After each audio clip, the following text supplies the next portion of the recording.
Grand Meadow. But Minneota seems to be so sophisticated in their passing attack, and they've had such success spreading the ball around and getting open, that if Grand Meadow can stop them today, they really have accomplished something. So both teams come in undefeated. And a stat that I'll read to you right now about Grand Meadow: the defense has allowed only 34% of the opponent's passes to be completed this year. So, as you said, they're trying to stop Chris Might. But on the other side of that, I was watching the workouts yesterday, Gilly, and Tim Stegner, number 80. I think he's going to be a fellow to watch. He has tremendous hands. He's another one of these guys like Gans we saw in the 9-man game, who is a tough player, and he won't give up either. He goes for everything he can get. And they have such experience together. Chris Might and Tim Stegner are both 3-year starters, and that kind of experience is, you don't really draw on that at this level very often. You might see it from a college group that have been able to stay together, but it's very unusual for a high school player to be physically mature enough in 10th grade to be in the starting lineup, and both of these guys have done that. So Gilly, Silver Lake has won the 9-man championship. Class C is coming up, and we'll be right back.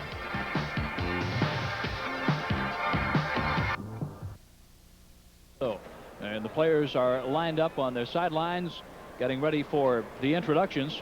The coaches today: Jerry Reeker for Grand Meadow and Gerhard Might.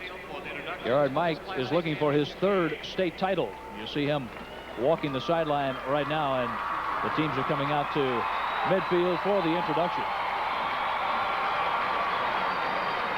The Vikings have averaged 436 yards a game in total offense, and 275 of those yards have come through the air, while the Superlarks have averaged 271 yards a game in total offense, only 24 passing and the rest on the ground.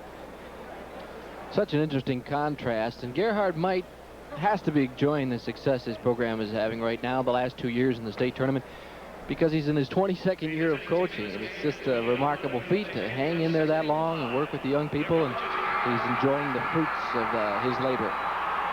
Let's join the public address announcer right now for the introduction. Team in this championship game is Grand Meadow, the champion of Section 1. And their coach is Jerry Reeker.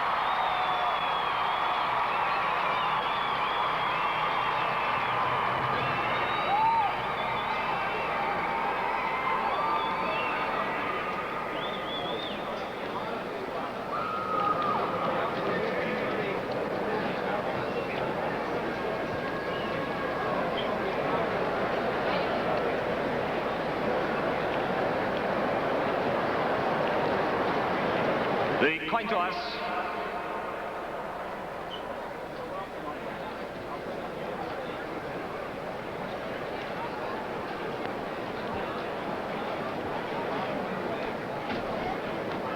We're going to have the toss of the coin as the officials are getting set. Jerry Johnson, Robert Weatherly, Ted Burrington, and Roman Gale will be working this game. Grand Meadow has won the toss.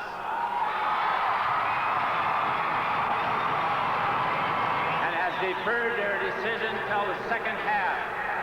Minneota will receive at this end. Good luck, Captain. So Chris Might will get his hands on the football first. Won the toss, and we'll take a break. Come back with our Class C championship game. The Vikings and the Superlarks, Minneota and Grand Meadow.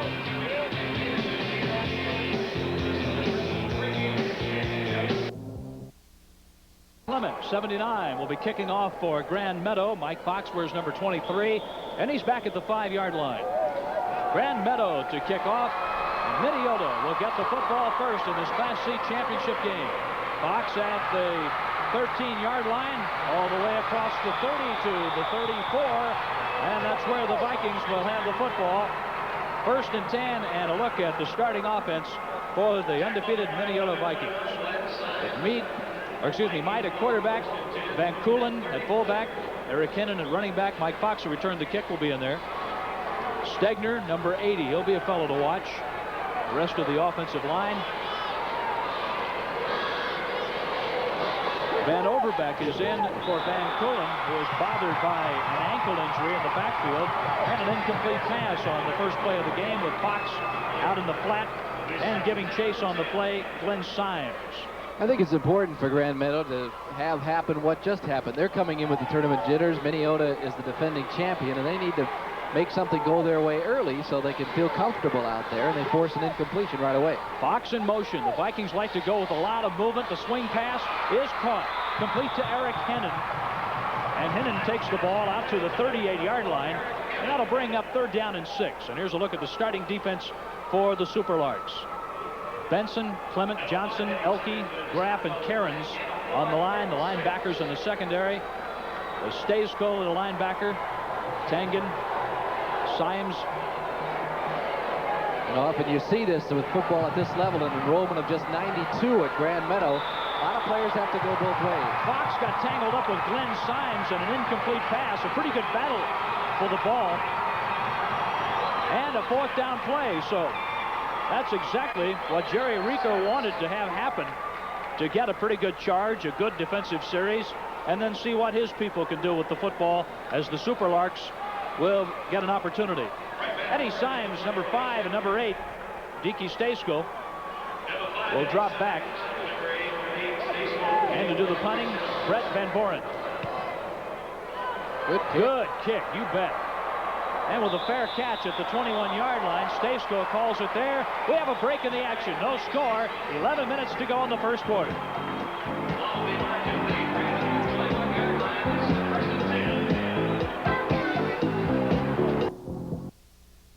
Along with Jim Gilliland, John Rooney, Perry Williams, and Dick Bremer are along as well for this state championship day. Prep Bowl 6, and we have no score in the game between Minneota and Grand Meadow. And the Superlarks have the ball for the first time. They did what they wanted to do on defense, 3 downs and out. Now they're going to try to go to their ball control game, and they have, as we've described, basically a straight-ahead running attack. Mitch Glenn at quarterback. And on the running play, coming to the near side, Glenn Symes, number 21. And Eric Hennon, number 24 for Minneota, is able to move in pursuit and make the tackle. And there's the offensive lineup for Grand Meadow with Glenn at quarterback, Deke Staysko, Ed and Glenn Symes in the backfield, and the offensive line. 10:33 left in the first quarter. Symes showed some quick feet on first down. Unfortunately, the pursuit caught up with him. With the 3 setbacks. Again, the running play inside produces very little, and Deke Staysko carries the ball. Ryan Feisey and Brett Van Boren combined to make the hit. And Boren came up strong, number 50, the 6'3 senior. Here's a look at the Minneota defense. Van Boren is the leading tackler of all the tournament participants. He has 187 total tackles in the Prep Bowl tournament. So 3rd down and 9. And the Superlarks need to take the ball to the 31-yard line. Then keeps the ball stopped at the 24. And the punting situation coming up for the Grand Meadow Superlarks. Eddie Symes will come on to do the punting. He's averaged 33 yards a kick this year. And he'll set up inside the 15. Going back deep, Mike Fox. He'll be joined by Wayne Hennon. On the 4th down and the punting situation. End over end kick that Fox takes the give. He's to midfield. And a lot more. Out of bounds at the 36-yard line. First down, Minneota, and a timeout on the field. 9:06 left to play in the first quarter. No score.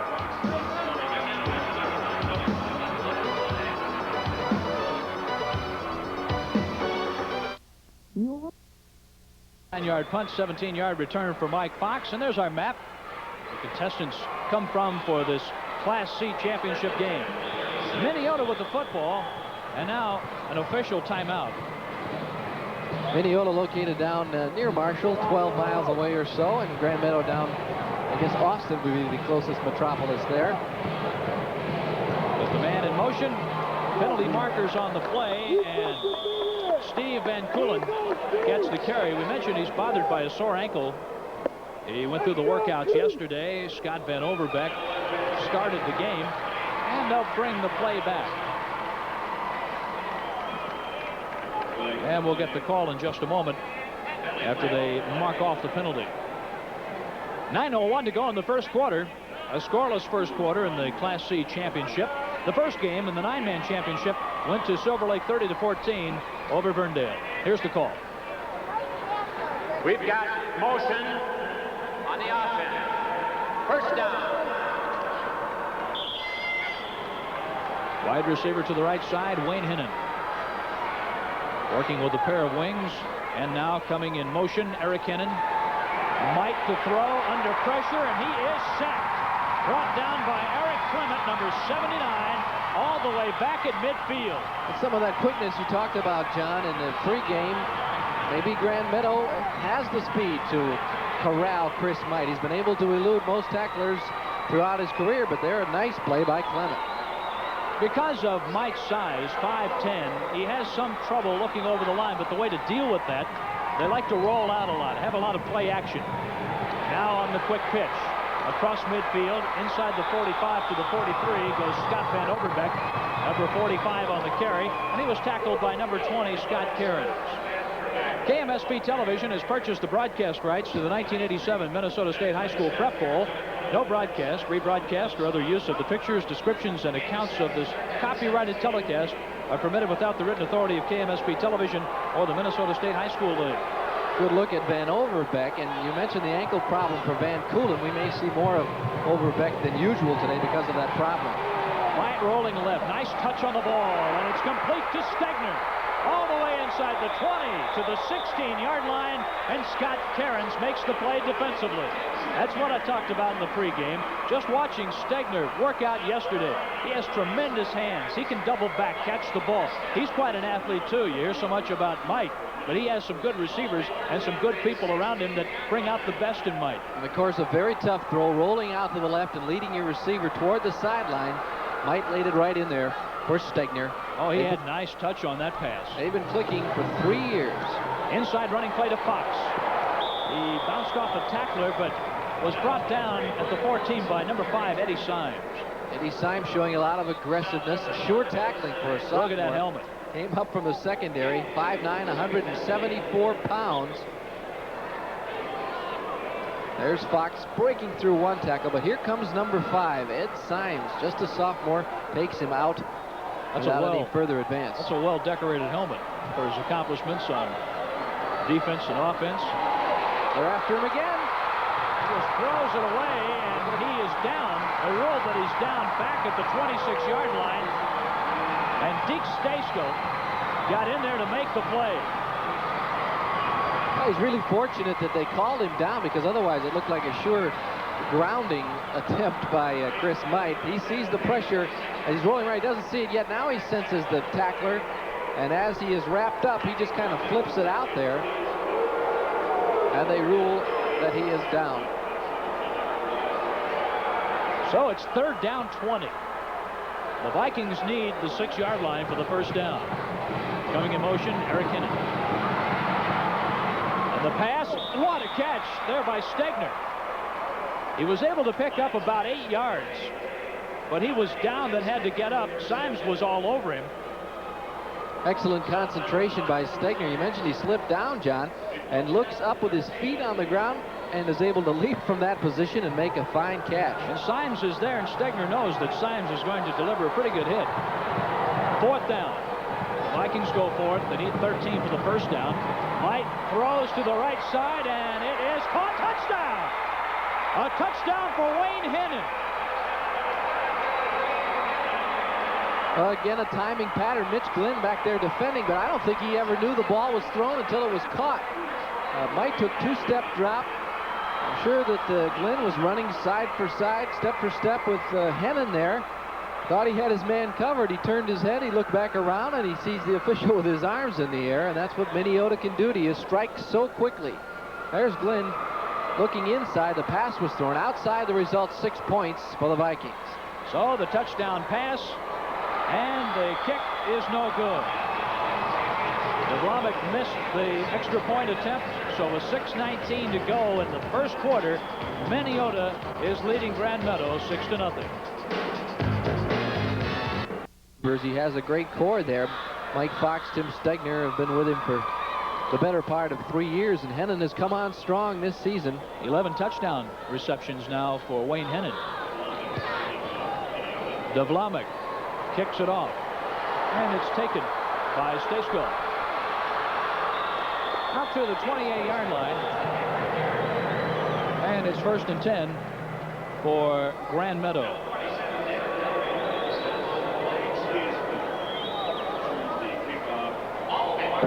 Basic key you're going to have to look for is offensive line play. I think the line is going to control the tempo of the game. We have to control that line of scrimmage, and we have to try to get a pass rush on Minneota, and I think by the same token, Minneota is going to have to key on our line because we have a running attack. So I think a lot of the emphasis is going to be on the line. Jerry Reeker talking about the keys to the game today. The Superlarks are down by 6. Glenn with the handoff to Stejskal. Dick Rummer is down on the field, and he has a guest for us. You just heard from Jerry Reeker. We have the better half here. Darcy, is it tougher watching or coaching emotionally a big football game like this? I would say watching. Definitely watching. You seem to be just a little bit more composed, though, than your husband. I'm trying to be. Holding it all inside. Yes. Definitely. Okay. They're behind 6-0, but so far the defensive line has put on some pressure on Chris Might. Let's go back upstairs. All right, thanks, Dick. Glenn up to the line of scrimmage with the 3 setbacks. The Superlarks run from a tight formation. On 2nd down, Glenn Symes gets a couple. They basically tried to stay inside with their running between the tackles. Didn't get a 1st down on their first possession, but then Minneota didn't either. Minneota was able to move on their 2nd try, and now Grand Meadow facing an important 3rd down. A look at Troy Fink, who made the tackle, number 63, a 5'11", 172-pound senior for the Vikings. 4:51 to go.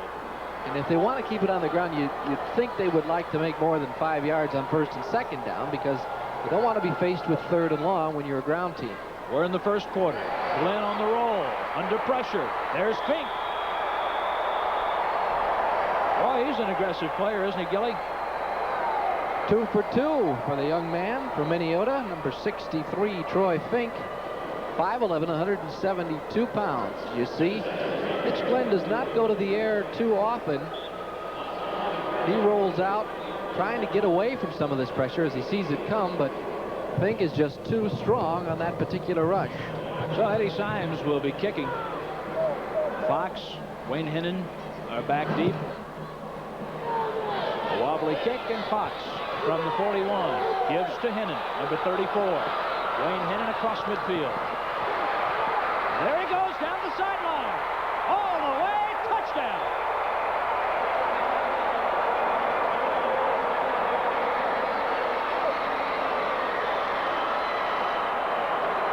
Wayne Hennon with the run to the right sideline, and I think there's a penalty marker, or he may have gone out of bounds. No, there's the marker. Well, it's right in the area where it's a clip. Were able to spring him loose, and that's what it means when the official puts the hand behind the leg. Hennon's fine return will come back. Not many high school teams, not many teams at any level are sophisticated enough to employ a reverse on a punt return. And Minneota does it as standard procedure. They put 2 guys back there, and they'll either fake it or hand it off. And they had some success there. Unfortunately for them, it won't count. Because of the clipping penalty, and here's the call. We've got clipping on the offense. At the return, 1st and 10. So Wayne Hennon, who scored on the touchdown pass from Chris Might, takes the hand, and let's see if we can spot where the clip occurred. It might have been right there coming into your screen. You saw the purple shirt or flying. The second hit. That's about where the flag was dropped. But a quick hitter up the middle. And this is Scott Van Overbeck. Across midfield into Superlarks territory at the 44-yard line, where Mitch Glenn and Eddie Symes combined on the tackle, and that's a 1st down. Well, Van Koolen is the main man from the backfield with over 1,200 yards rushing this season. Van Overbeck 162 yards, so you know Van Koolen is getting most of the work back there, but we mentioned the ankle injury, and Van Overbeck filling in admirably so far. So with penalty markers flying. Clock is stopped at 3:37 left in the 1st quarter, and Minneota leading 6-0.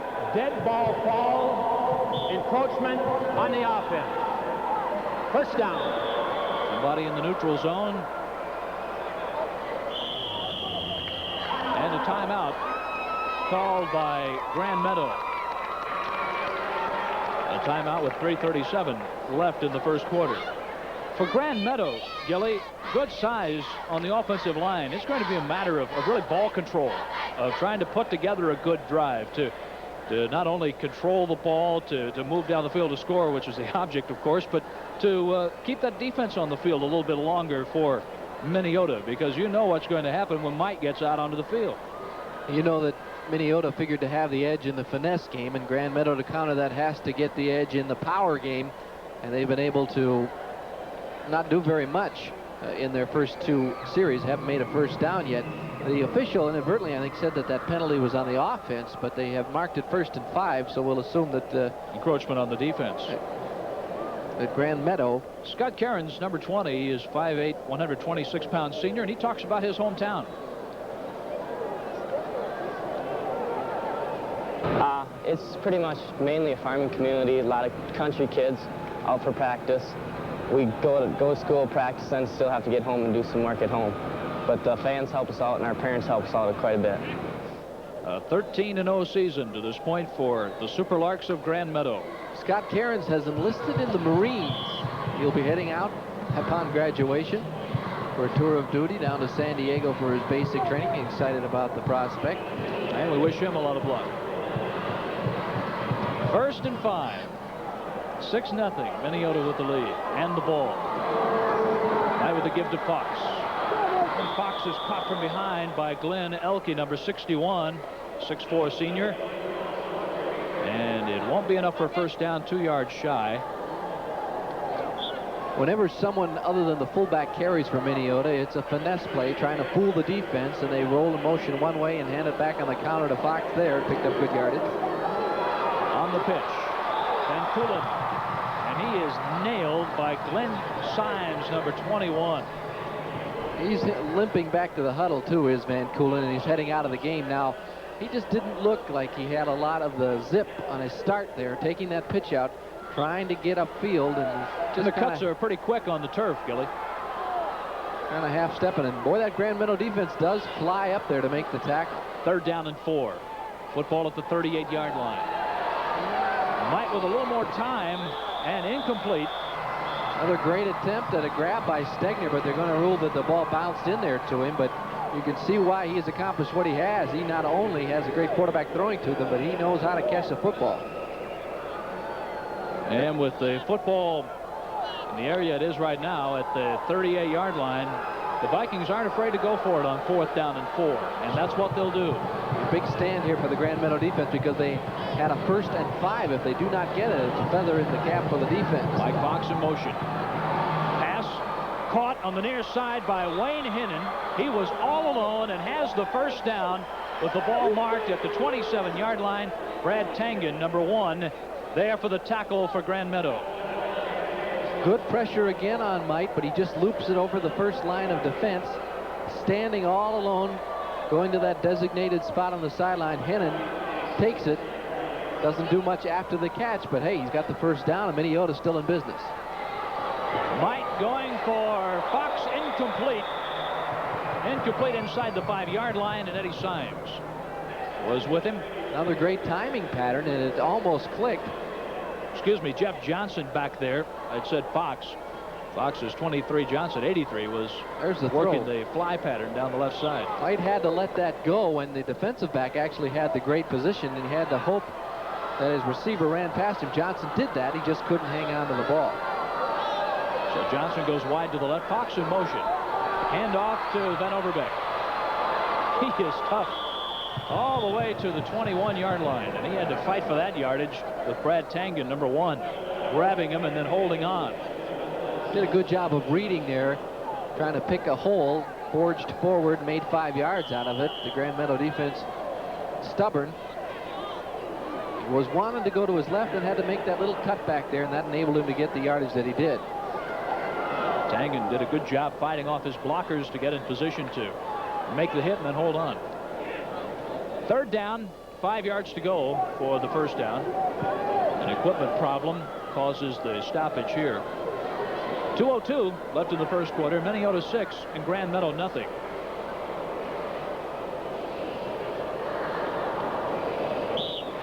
So now we're set to go. Chris Might, 5'10" senior.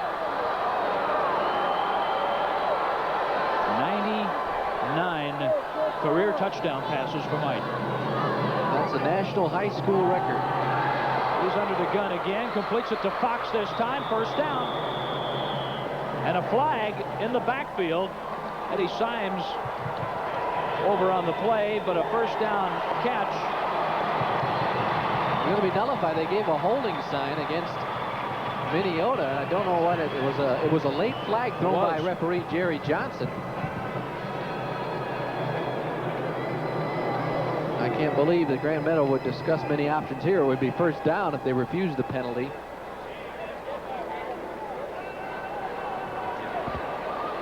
And here's the call.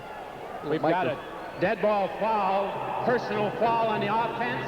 It'll be 1st and 25. Personal foul. I misread his sign there, and he pointed at quarterback Chris Might. I just wonder if Chris has said something to him, maybe feeling that there was a late hit on him or something. But Jerry Johnson threw the flag up late, as we mentioned, turned around and spoke to Chris Might.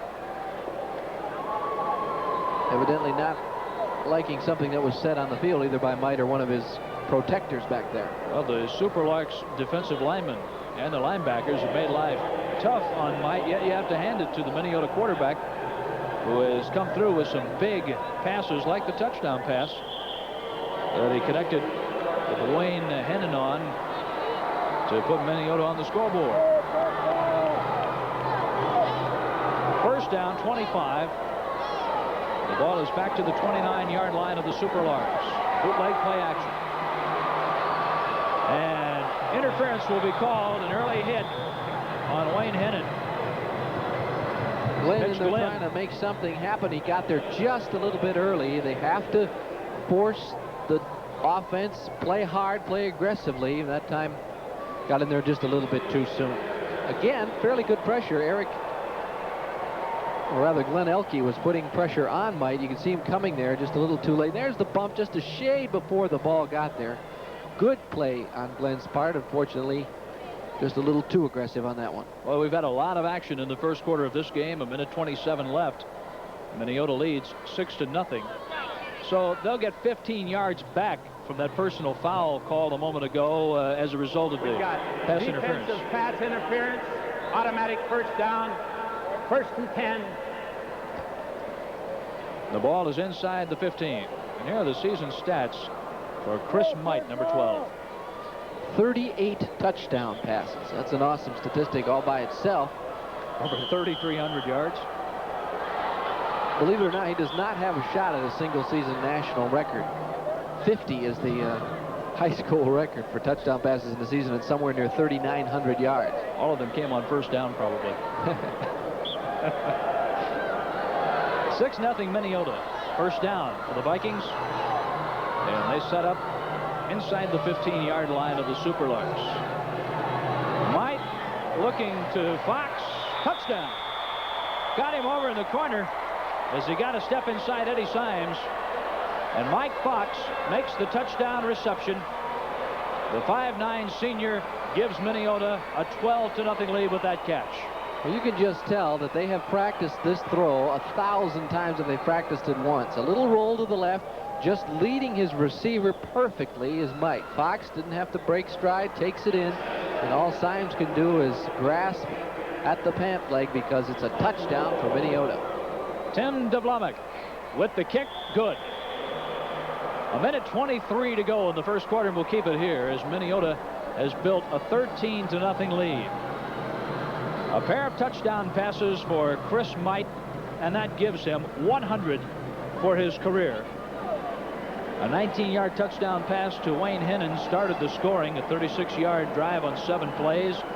And now a 14-yard touchdown pass from Might to Mike Fox. And let's check in now with Gerhard Might, who talks about coaching his son, the senior Chris Might. Coaching any fine athlete is fun. And having a son that's a good athlete just makes it a little bit neater and easier for some things.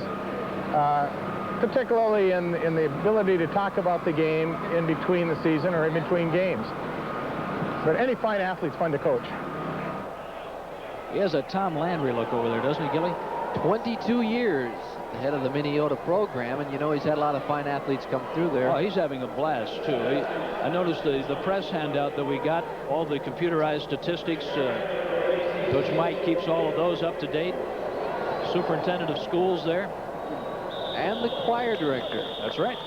Staceco will say bring it out to the 20-yard line for Grand Meadow. But they don't have any problem getting the male voices in choir. That's sometimes a problem at high school level. But it's either you want to play football. I'll bet you're right. You've got to be at choir practice. A minute 23 left in the first quarter. Minneota has a 13-0 lead. Now let's see if the Superlarks can do what we were talking about, Jim, and see if they can put together a little ball control offense. They sparred a little bit early, had a good initial series against Minneota. Now the experience has led to 2 touchdowns, and it's time for Grand Meadow to get moving. Eddie Symes in motion, number 5.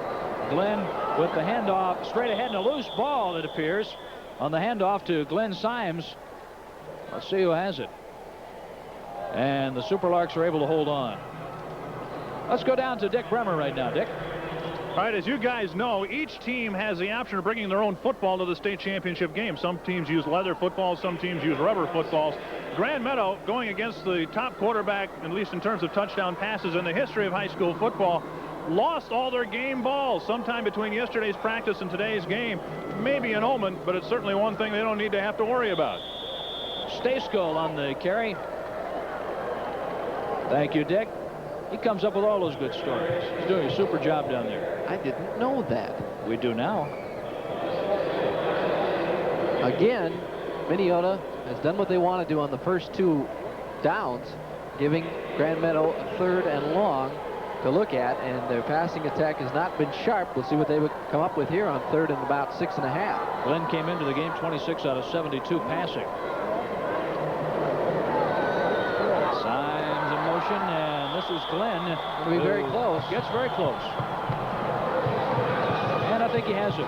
With the spot across the 30-yard line, Mitch Glenn gets the first down for Grand Meadow. Now let's look at the play. Glenn does not carry the ball as much as some high school quarterbacks. He has 3 good runners behind him, and so Minneota may be looking for that.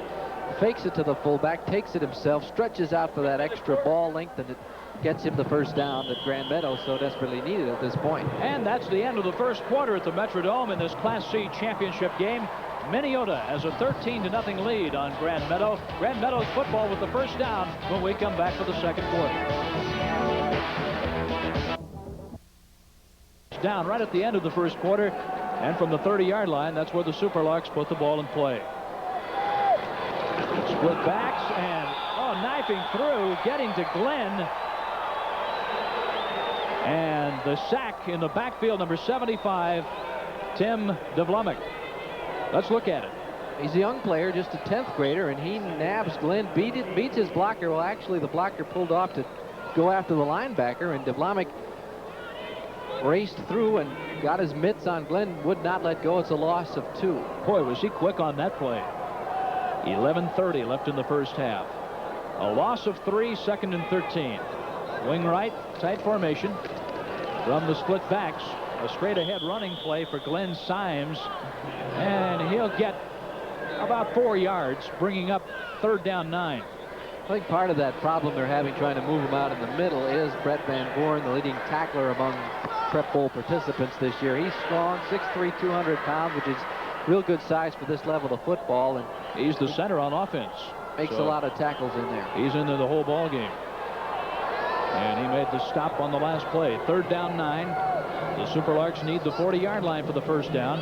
And a quick kick.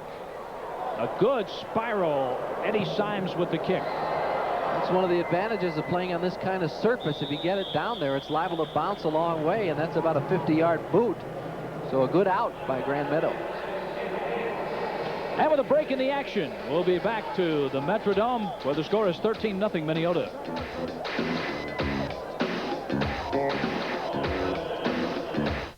Well, you know the bad news. Charlie Carlson is in the meeting of his life, and his shirt is perfectly drawn. 7-yard quick kick by number 5, Eddie Symes of the Superlarks, with the ball downed by Eric Meyer. They down the ball at the 21-yard line, where Minneota will take over first down. We're at the Metrodome, and we have appropriately a lot of Viking flavor in this game. The Minneota has the nickname, and the Grand Meadow Superlarks have the purple jerseys. Lob pass right side, and it is caught. No, it's caught out of bounds. Incomplete pass is ruled as Wayne Hennon made the catch, but he was over on the sideline. These Minneota pass receivers showing sophistication beyond their years. Hennon with a real subtle play here against Glenn, jockeying for position, fends him off, comes back for the ball so nicely, but you can see the left foot, the first foot down, you only need one, but that one is out of bounds, and it makes for 2nd and 10. That's tough duty for Glenn, playing the quarterback and then coming out to play that left corner. Straight ahead, Van Koolen. And he gets out to the 27-yard line. Minneota gets them thinking 2nd and long, we're going to throw, gets 6 yards, and now that opens up all kinds of options on the 3rd down pass. You don't have to go long. He can swing it out to one of his wing backs or get a quick out to Hennon or Stegner, and he's got the defense thinking that anything can happen, and that's what Minneota tries to do. And the Vikings need 4 for the first down. Wide open. Might to Stegner. First down, out of bounds at the 36-yard line. Over there to make the hit, and a good hit, Eddie Symes. But there's Stegner again, and he's dangerous anytime he gets close to the ball. Just a quick break to the outside. You can see there's 5 yards between him and Symes. Another good low hard tackle by Symes, but it's a first down for the Vikings. 9:57 left in the half. Minneota 13 and Grand Meadow nothing. First down play with the ball at the 36. Play action. Lob pass complete to Fox, and the cut inside gives him yardage out to midfield. First down. Finally wrestled down Scott Cairns along with Andy Graff, and a 1st and 10 for the Vikings. Well, Cray Benson was putting on a lot of pressure there. Darn near had Might. He had to lob it way up in the air, maybe a little higher than he wanted to, but Fox, you know, this is a kind of a lob pass that you don't want to take because you're thinking the defense might be right up on you. But Fox shows some good elusiveness. He's out to midfield. And Fox comes in motion to the near side. Hand off to Van Overbeck. He has a nice gainer on first down. 7-yard pickup, tackled by Eric Clement, or make that Eric Meyer, number 74. Minneota doing what they want to now on offense, and it's imperative that Grand Meadow stop them, I would think, on this possession, either by turnover or get them on downs if they want to get back in this game. Wide receivers both ways. Stegner to the near side. Might complete to the near side for Eric Hennon.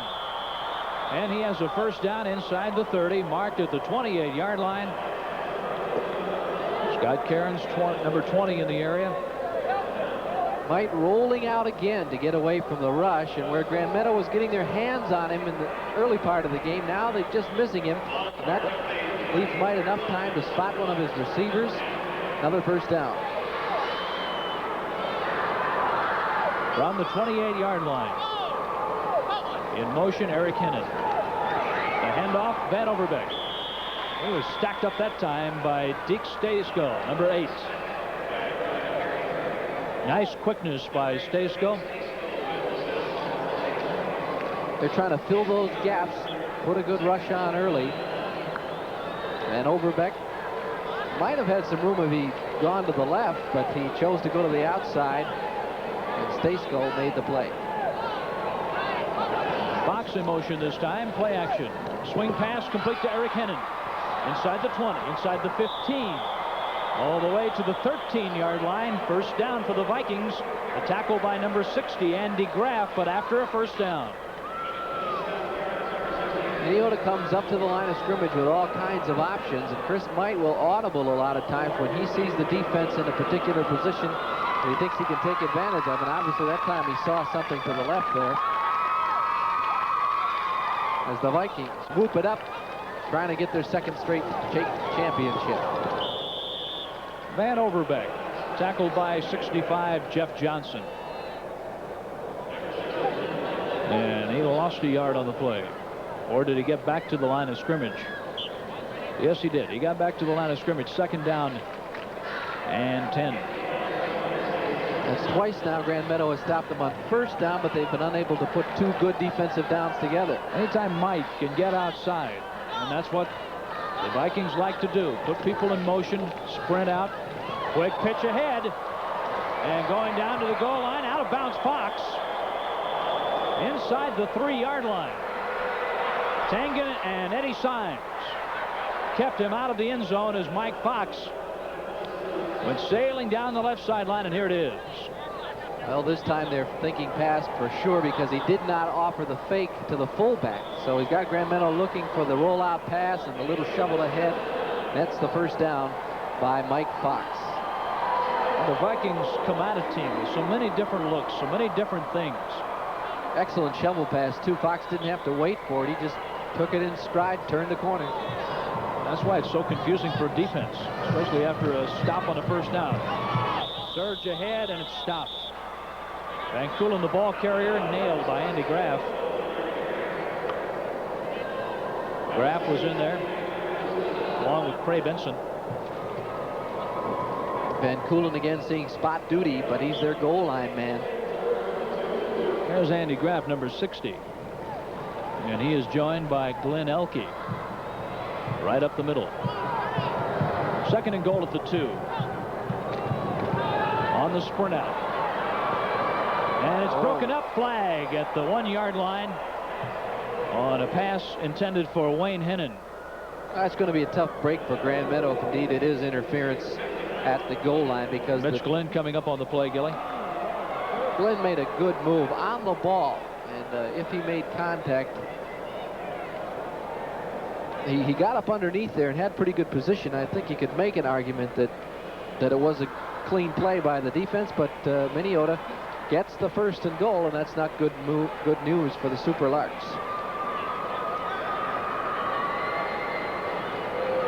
And here's the call. Defensive pass interference. Automatic first down. First and goal with the ball at the 1-yard line, just inside the 1. As the officials set the ball, they rehuddle. Unfortunate again, because he smelled that play out. He got up underneath the receiver. The official ruled he went through the pass catcher to get the ball. Tight formation as Mike tries to. He lost yardage, John, I think, because he go for the goal line. I think he did. Vaulted ahead there, but his knee had touched down back around the 2-yard line, so Grand Meadow hanging tough. The ball just shot up on the snap. And Mike lost a yard, so second and goal. 2 yards for a score for the Vikings. And there it is, a touchdown for Van Koolen. Number 44, Steve Van Koolen. His 23rd touchdown. Came in with over 1,200 yards rushing and a bad ankle. Sophisticated offense. They rolled out twice in a row and just had Grand Meadow thinking about it enough to come back with Van Koolen, and he was to the goal line before anybody laid a hand on him. So Minneota adds to their lead. Tim DeBlumik to try the point after, and it's good. It went through. He shot that one through. 6:11 left in the first half. Minneota has a lead of 20-0.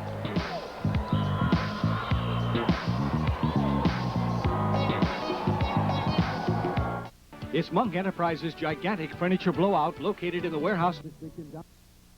Up a 20-0 Minneota lead. Dick Stacegill, Eddie Symes are deep, along with Mitch Glenn. And from the far hash, DeBlumik with the end over end kick. It comes down to Stacegill.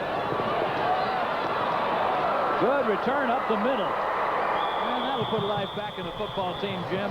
When you get a good return after a tough series of Minneota scoring its 20th point. That gives Grand Meadow the best field position of the day, and they, of course, need something to happen as you get a look at the return once again. Stacegill charging right up the middle, gets a couple of good blocks, and is able to open it out to the 40-yard line. So first down. Mitch Glenn, number 31, brings his football team up. You see Dick Stacegill, who ran the kick back.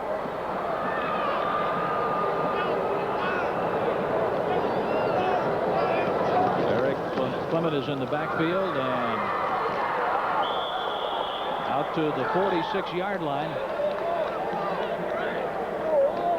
Right now, let's pause 5 seconds for station identification. This is the Minnesota Prep Bowl Network. KMSP TV, Minneapolis, St. Paul.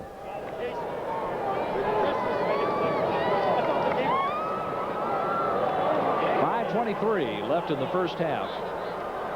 Grand Meadow picked up 5 yards on first down. That's a little more like what they want to do with this power running game. Glenn gives to Eddie Symes, and he gets a yard. Third down, a little more than 4 to go for the 1st and 10. Nothing too fancy there. They just run 2 backs in their strongest side of the line ahead of the ball carrier, but Van Boren and company fight them off and hold them to a gain of 1. Eddie Symes out of the lineup. Stayskill in. A power I formation. A tight formation for the Super Larks on 3rd down 4. And it's Glenn Symes who carries to the 49-yard line. He's still better than a yard short. Tony Esping and Troy Fink combined on the tackle for Minneota. 4:25 left in the half as we take a look at the replay. Let's see if Grand Meadow's going to go for it here. Here's a look again. A plow up the middle. And Symes coming up just a little short. No, Ed Symes is in now, and he's going to kick it away. He had a 47-yard kick on a quick kick a while ago. Well, they did kick it to the short man. To the short man. First down, Glenn Symes. He's into Viking territory at the 47-yard line. First down as we take a look at the fake punt play. Well, our cameras didn't think it was going to be a kick either. They focused in on the short man, and Glenn Symes took the snap, went straight ahead for the first down. And real important here, with under 4 minutes to go in the half, that they didn't give Minneota another chance, and more importantly, kept their drive alive in their effort to get one on the board here. Nice work, guys, on the camera work. Now this is Glenn on the keep, hit at the line of scrimmage. That's Glenn on the carry, and Brett Van Boren was able to fight his way down the line to make the tackle. Let's go down to Dick on the sideline. Man's name is Jim Funk. You may be the original Minneota Viking? Absolutely, yes. Turn of the century. Turn of the century. This is getting to be old hat for you. Just getting started. Just getting started. Your team's looking pretty good so far. Well, you only got 40 years left. You got to make the most of it. Let's go back upstairs. A real party animal. 20-0. Minneota with the lead, but Grand Meadow trying to put something together with 3:06 left in the first half. Tony Esping on the hit with Eddie Symes, the ball carrier. So 3rd down and long. 3rd and about 8 for the Super Larks. Both teams at 13-0. The Vikings are trying to repeat as state champions. You look at Tony Esping, number 78. Eric Meyer brought a play in from the sidelines on this 3rd and 8 situation for Grand Meadow. Split backs and a wing to the right side. Again, Grand Meadow works from a tight offensive set. Now they're ready. Mitch Glenn. In motion, Eddie Symes. Glenn takes it up the middle, and it'll be 4th and 6.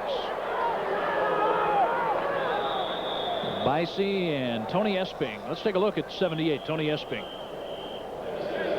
5'9", 275-pound junior. Out of my way. Throwing people out of the way. It sees the quarterback coming and corrals it for a gain of 2. 4th and 6, and Grand Meadow has taken timeout in an effort to try to come up with something. Evidently, they're going to go ahead and try to pick up the first down and stay in the ball game. Jim, we touched on this in the first game, how the coaches in the past few years, it has become a rule where they can go out onto the field and talk to the whole team. It's not just a captain defensively or the quarterback coming over on offense. Really, something can get lost in the translation when the player brings the assignment back into the huddle. I think that's very good, and it's a great teaching tool. Maybe the higher levels of football can learn something from that particular technique. I don't know if the players in the higher levels want the coaches out in the huddle though most of the time. I don't know if that's a good idea there. I think it's good in high school, though. After all, there's so much to be learned about the game, and I think it helps the players a lot for those who do reach the next level and go on to play small college or major college football. Well, we haven't talked about this much because we want to keep the focus on the prep bowl and the high school level of football, but there are an awful lot of college scouts here from Division II and Division III and some big schools who look over the crop, and there are an awful lot of good football players out here that can play at that collegiate level, either in the MIAC level or around the state at Division II schools. And I agree with you. They're very well conditioned, very well coached. Short punt taken by Van Boren. So Symes hit that one low, and the ball belongs to Minneota. 2:12 left in the first half. 20-0 the Vikings lead, and we'll be right back to the Metrodome for more Class C football.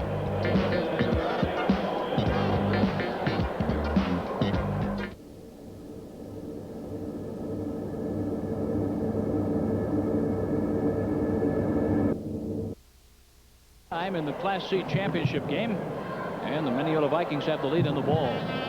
Number 12, Chris Might, 5'10" senior. He's operating the offense. Stegner is a wide receiver to the near side. Number 34, Wayne Hennon, is a split receiver to the far side. 71 yards from the goal line, 2:12 on the clock. This presents a challenge, I would think, for even a passing game as good as Minneota's. Over the middle and almost picked off by Andy Graff, number 60. That would have been just what Grand Meadow needed. Andy Graff made a nice break on the ball. Watched Might's eyes, saw him looking for that receiver over the middle, and did everything but catch it. And he knows it.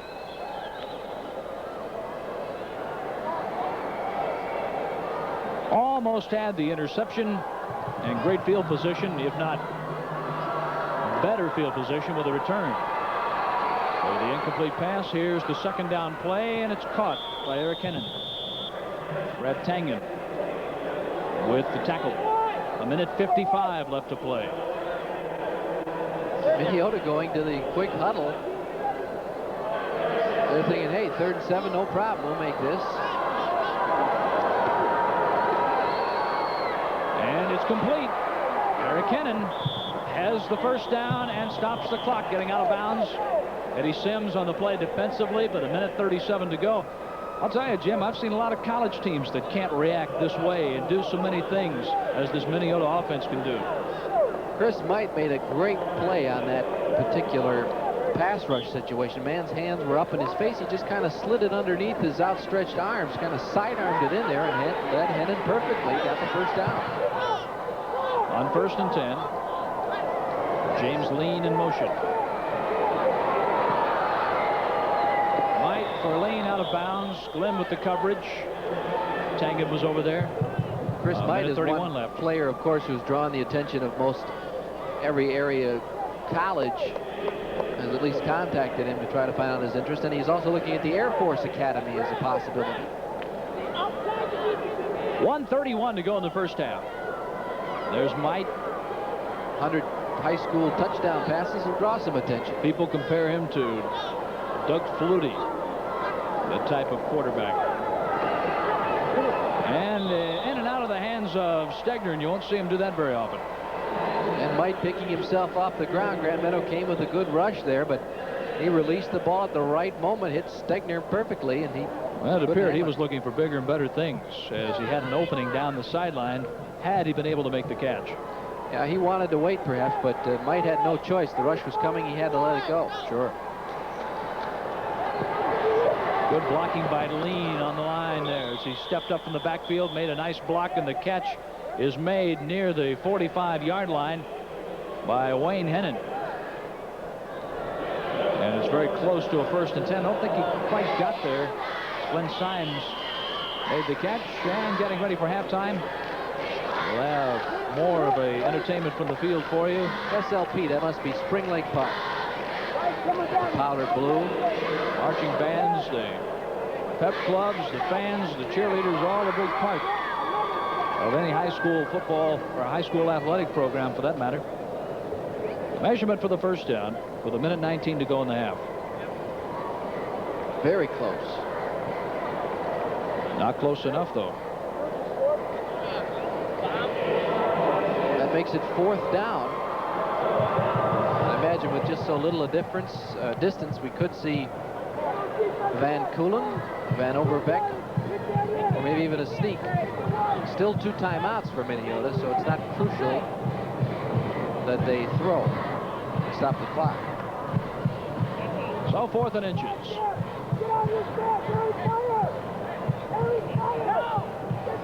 Chris Might. It'd also be a pretty good time to fake that short yardage play. And let's see what Might has in mind here.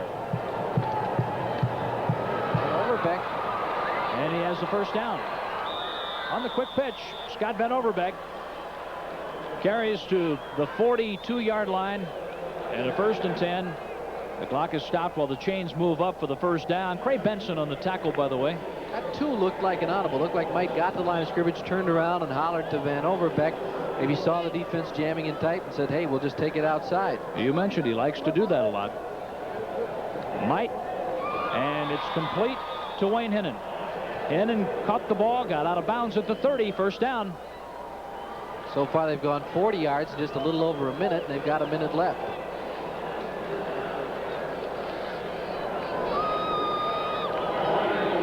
Official there on the sideline marking Hennon out of bounds just inside the 30. Wide receivers both ways. Hennon to the right. Stegner to the left.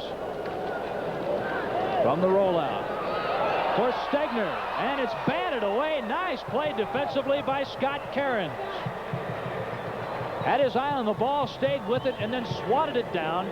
53 seconds to go in the first half, with Minneota leading 20-0 and threatening to add to it on that play. Scott Cairns with a beautiful defensive play.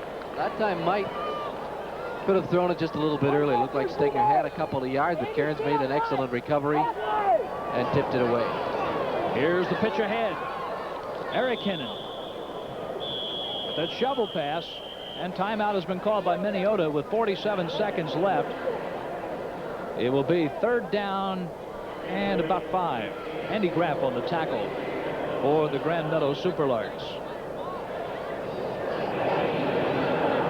47 seconds left in the half. I'd like to remind you that after this game, the Class B championship will have Granite Falls 13-0 facing Ely 13-0. At around 5 o'clock, the Class A final, Cambridge 13-0 against Lakeville 12-1. And then tonight, around 7:45, 8 o'clock, the Class AA championship, Winona 13-0 and Moorhead 13-0. This has got to be the best field the Prep Bowl has ever had. 1 loss among 10 teams. And that, for the curious, was Lakeville losing their last regular season game to Benilde St. Margaret's 13-12. They did, however, come back and whip Benilde St. Margaret's in the playoffs by 28-14 count. So the 1 loss that is on the record among these teams has been avenged in the playoffs. You talked about the strength of the high school football players and the interest of colleges for these players beyond high school. I think that speaks for itself, the records of these teams and the strength of high school football in Minnesota this year. Looking at the Cambridge squad, and some people think it's the best team regardless of class.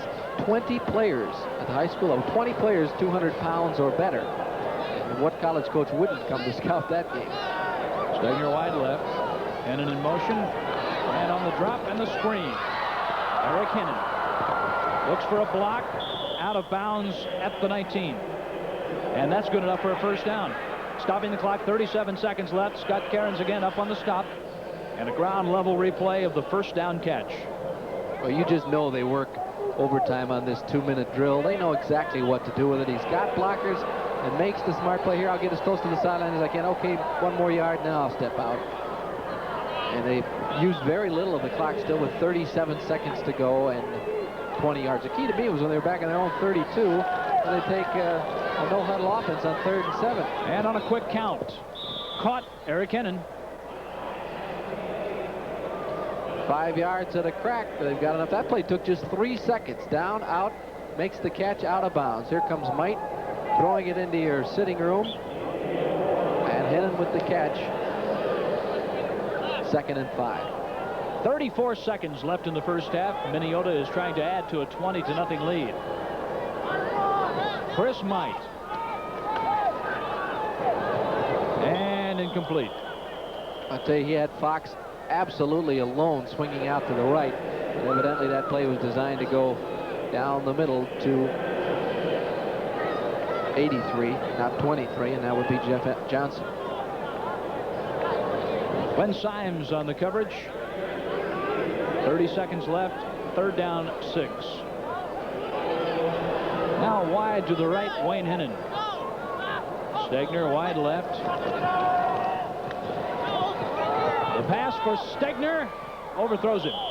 You can tell they've worked together because Mike knew there was double coverage there, and he threw it up where he said if Stegner's not going to get it, nobody's going to get it. Eddie Symes and Scott Cairns there. That was high to the out-of-bounds side, and a good percentage play for the quarterback from Minneota. Here it comes. There's Stegner, not quite able to get it. It was too high for him. Grand Meadow with good defense. On 4th down. Incomplete, and a flag on the play. Fox was the intended receiver. Well, if you're going to raise your arms like that and play defense back there, you have to have your head turned facing the ball. The official call is interference. And we'll take a look at it again. Watch 21 with his back to you go up without having his head turned. Whether he actually made contact with Fox or not doesn't matter because the official calls interference, and we'll see where they're going to spot this now. Play occurred in the end zone. Looks like it's just a 5-yard penalty. So we've got defensive face guarding, pass interference, automatic 1st down. Face guarding was the call by Jerry Johnson. So everything is going well for the Vikings, who have 18 seconds to try to put some more points on the board. They lead 20-0. The slot left, Stegner wide left, Fox in motion. And incomplete. That was intended for 34, Wayne Hennon. Mitch Glenn was there defensively for Grand Meadow. Hennon banged up a little at the end of that play. It's a tough pattern in the end zone. You know that as an offensive player, if you're going to catch that ball with traffic around you, you're going to pay for it. That time he didn't catch the ball, and he still had to pay for it. So good defense by Grand Meadow. They've been tough down here. Once Minneota's gotten inside the 20-yard line, they haven't been able to progress much farther. So stoppage in play. The first game today, if you just joined us, the 9-man championship was won by Silver Lake, the team that was a runner-up a year ago. Argyle won the championship last year. But today, the Lakeites defeated Verndale 30-14. And it appears that Hennon will be all right. Let's take a look at the play. Coming to your left now, Wayne Hennon leaps up in the air trying to make the play and takes a little shot in the midsection here. Undoubtedly, it was the wind or a rib bruise there laid on him by Glenn Symes. 14 seconds to go. 2nd down and goal from the 7. In motion, Eric Hennon. And on the running play, it produces nothing. Timeout called. Mike Fox with the carry. Last time out for Minneota, they thought they would surprise them there looking for that rollout play. Try to pop the fullback through, but it's going to be 3rd goal. Stejskal and Jeff Johnson gave very little room for Mike Fox to run. So 3rd and goal. They lost a yard. 3rd and goal from the 8. Called a timeout, but evidently they do not want to use the time. Minneota broke huddle and is up at the line of scrimmage, and now they're going to make him take some time. As Jerry Reeker is out there planning strategy, he turns around and sees the center up over the ball. And Gerhard Might will come out now to meet with his offensive unit at the 20-yard line. Grand Meadow hasn't been able to do much on the offense, but they've played with great toughness. They're fighting every play on defense. Reeker's out there exhorting his troops now, trying to say, hey, this is real big. If we stay within 3 touchdowns, it's not out of the realm of possibility that we can get it together at halftime. And that's what's left. 9 seconds in the first half. And time to play.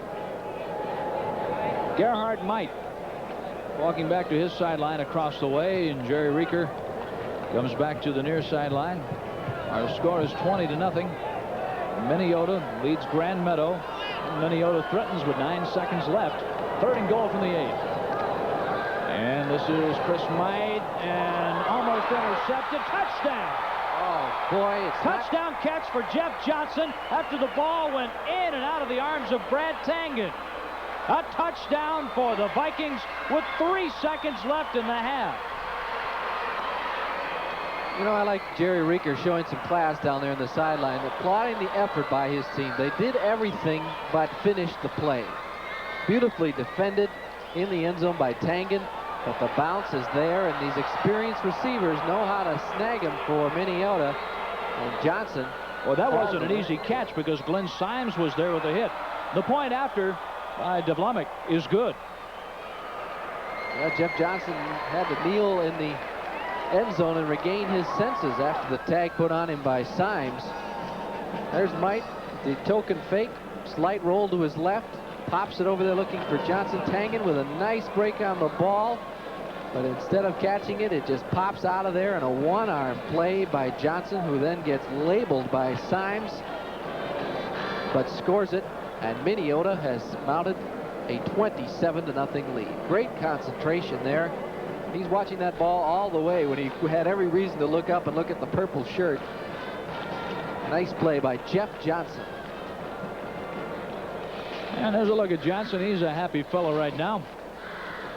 You know, Chris Might gets a lot of credit, deservedly so, for a 100-plus touchdown by now 101. But with receivers like that, it's easy to see why he's had such great success. And Johnson not really one of the main men. It's usually Wayne Hennon or Stegner or Fox. Stejsko with the kick return. Out to the 34-yard line as time expires in the first half. At the end of the first half of play, it's 27-0 Minneota with the lead over Grand Meadow. And coming up at our halftime here, the Spring Lake Park Marching Band will be making its way out into the field, and you'll have a chance to watch that performance. And Dick Bremer will try to grab a halftime interview quickly before we take a break. But it has been all Minneota in the first half, 27-0. And the thing that makes it interesting with the Minneota Vikings, it seems that they've been stopped. They come up with something new. They come up with something different, a different look, a different play out of their many formations. And they come up with a break or two along the way. The sign to me that Minneota was going to be awfully tough to beat, well, not only their unbeaten record and their scores in the 50s and 60s, but in order to win their semifinal game, they had to go up to Warrow, which is no small trip from Minneota. It's something in the order of 300 miles or 400 miles.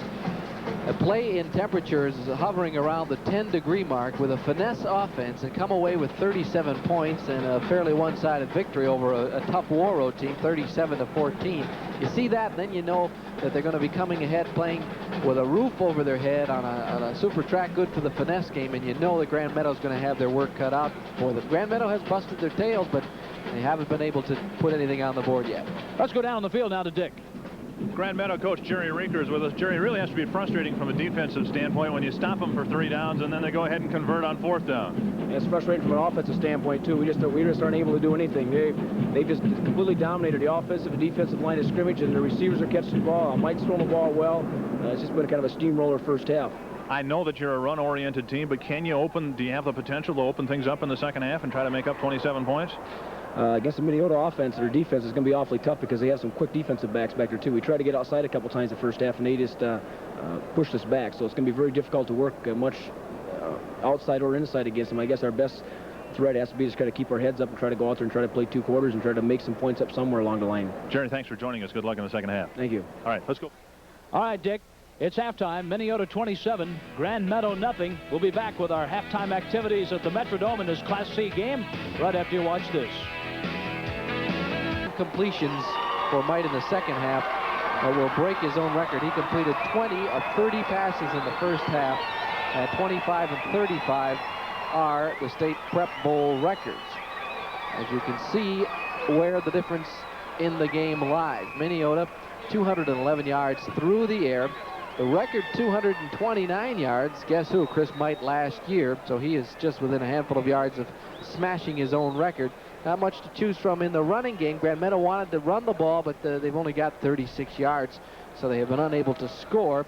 And the Minneota Vikings are indeed back and looking like they will successfully defend their Class C title, but Grand Meadow will have something to say about it in the last 24 minutes of play. Might also threw 3 touchdown passes in the first half.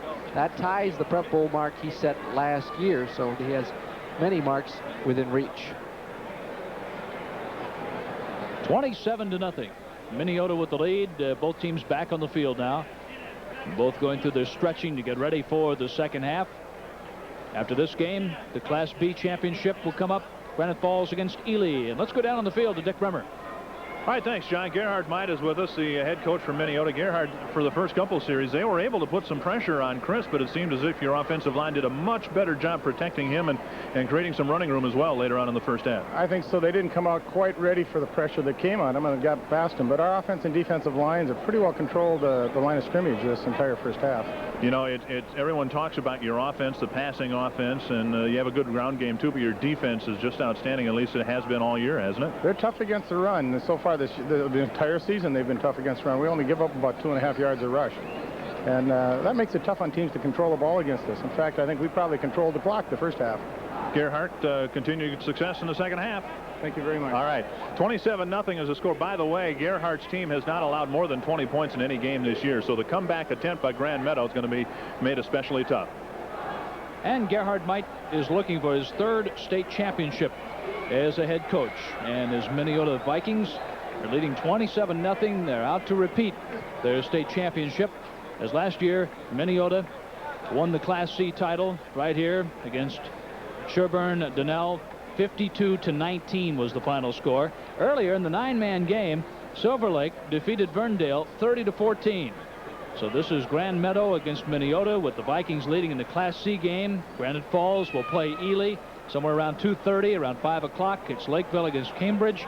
And then in the Class 2A championship game at 7:45 tonight, Winona 13-0 will meet up with Moorhead 13-0. And that's the lineup we have for you here on Channel 9, as we'll cover all of Prep Bowl 6 for you throughout the day on through the evening hours. I mentioned the 3 records that Chris Might has within his reach. Prep Bowl records: completions, attempts, and touchdown passes. One record has already been broken. Eric Hennon caught 8 passes in the first half for 64 yards. That 8 receptions is the new Prep Bowl record. As we listen to Jerry Johnson tell us that Grand Meadow will take the ball as the second half begins. Hennon breaks Bob DeSutter's record. DeSutter played for Minneota last year on the state championship team. And so his name in the record book lived for only 1 year. And Tim DeVlumick will be doing the kicking. Number 75 will come out to put the ball in play for the second half.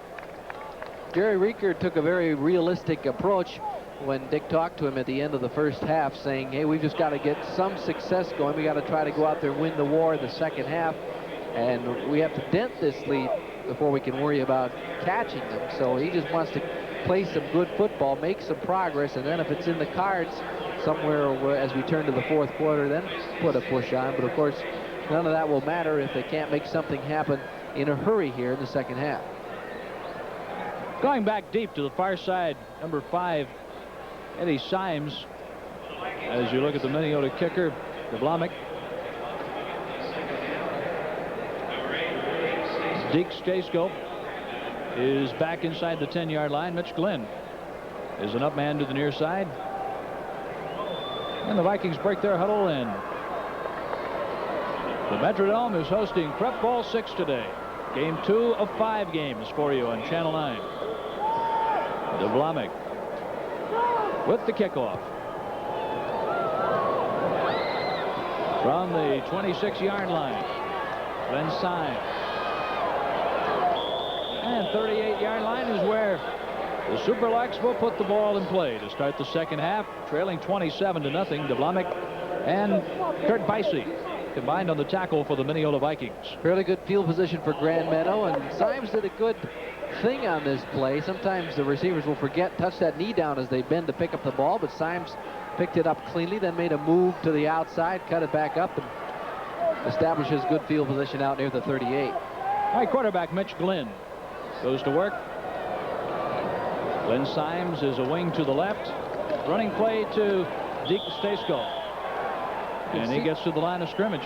Just by the formation, that Grand Meadow does not look like a team that is going to really have success opening the game up, as in passing attack. They're going to have to try to make something happen between tackles, get that defense a little soft, and then get their running plays or maybe their swing passes going to the outside. But if they can't run the ball up the middle, it's going to be very hard for them to get back in it. Chad Walterman comes in as a left guard. He brought the play in. Man in motion is Glenn Symes. This is Eddie Symes. And he gets about 4 or 5 yards. He gets 5, so it'll bring up 3rd and 5. Brett Van Voren, number 50, was there to make the tackle for Minneota. 10:48 left in the 3rd quarter. Minneota leads the game 27-0. You can see the line did do a good job on that play, pushing back, creating a little bit of room for Symes, but he was unable to use his quickness to break through and get to the outside. Minneota playing aggressively and closing to finish off the job. 3rd and 5. Eddie Symes in motion. Hand off to Stasko. He gets stacked up as he crosses the 45-yard line. They'll mark his forward progress close to the 47. Brian Bicey and Boyd Van Voren. Short yardage offense charging in there for Grand Meadow. 3 big people come in. And it looks like they're going to try to make those chains move here on 4th and 1. Eddie Symes. Nope, Symes is back to kick. I'm sorry. He steps back to the 35-yard line. They were looking for the bluff. And the ball takes a Minneota bounce. So the ball belongs to the Minneota Vikings. Brad Skifter came down on the coverage, and the ball will be spotted at the 29-yard line. We have a break in the action. 9:41 to go in the 3rd quarter. Minneota is in front, in control in this game right now, 27-0.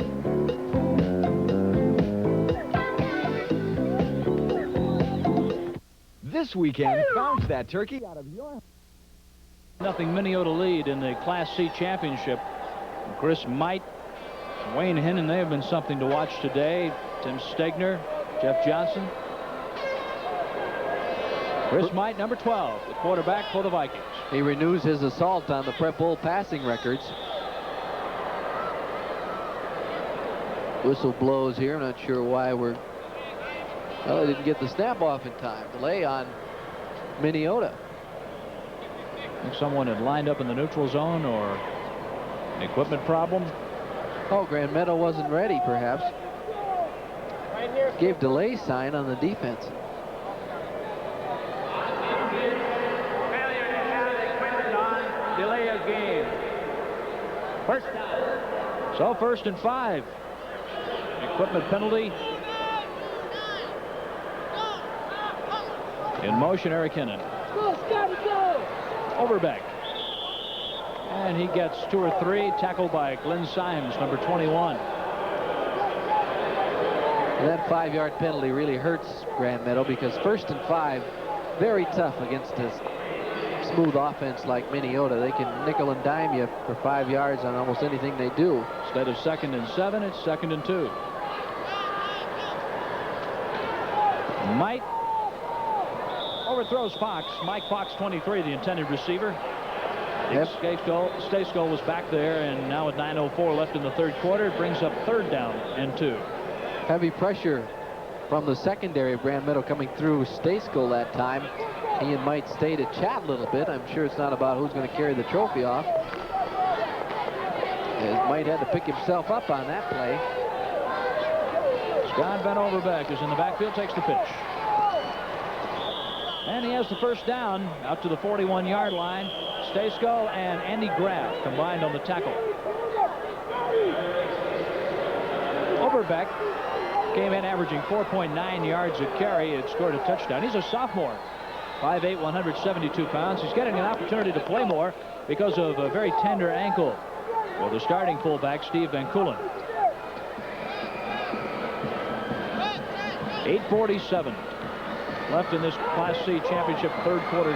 This championship game, an incomplete pass off the fingertips of Hennon. And Glenn Symes had him covered just beyond midfield. Let's take a look. Again, a lot of Mike's success is just knowing that his receivers are pretty well able to handle themselves out in the open field, he just puts it up there for either man to get. And Hennon was fought off that time as he tried to make the catch. Glenn came up with a good defensive play. But Might with a lot of confidence in those receivers to win the one-on-one battles. Second down 10. Fox with the handoff, and he's hit quickly by Tangen. Number 1, Brad Tangen on the tackle. And no gain. Third down and 10.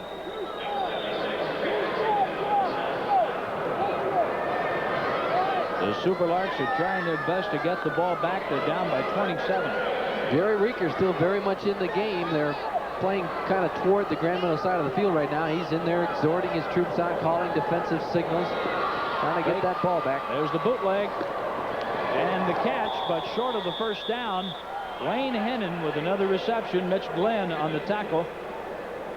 You know, Jim, it seems that the Vikings are just as dangerous on 3rd and 10, 4th and 10 as they are on 1st and 5, as they had that situation a while ago. And they have such confidence that they're not going to make a change here on 4th and short. They're lining up to go for the first down from midfield.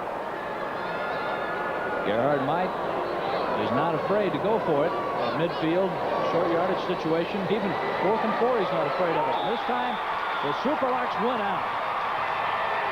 Brad Skipper came over on the play, made the sack, and gives the ball to Grand Meadow. Beautiful play. Great defense, and what made the play is the rush, of course, because he made the tackle, but it was the heads-up play by the secondary, covering the man swinging out of the backfield, and the receiver Stegner going down and out. On 4th and short, you might not think they're going to throw, but those purple shirts were out there covering the flanks. Mike could not dump it off quickly.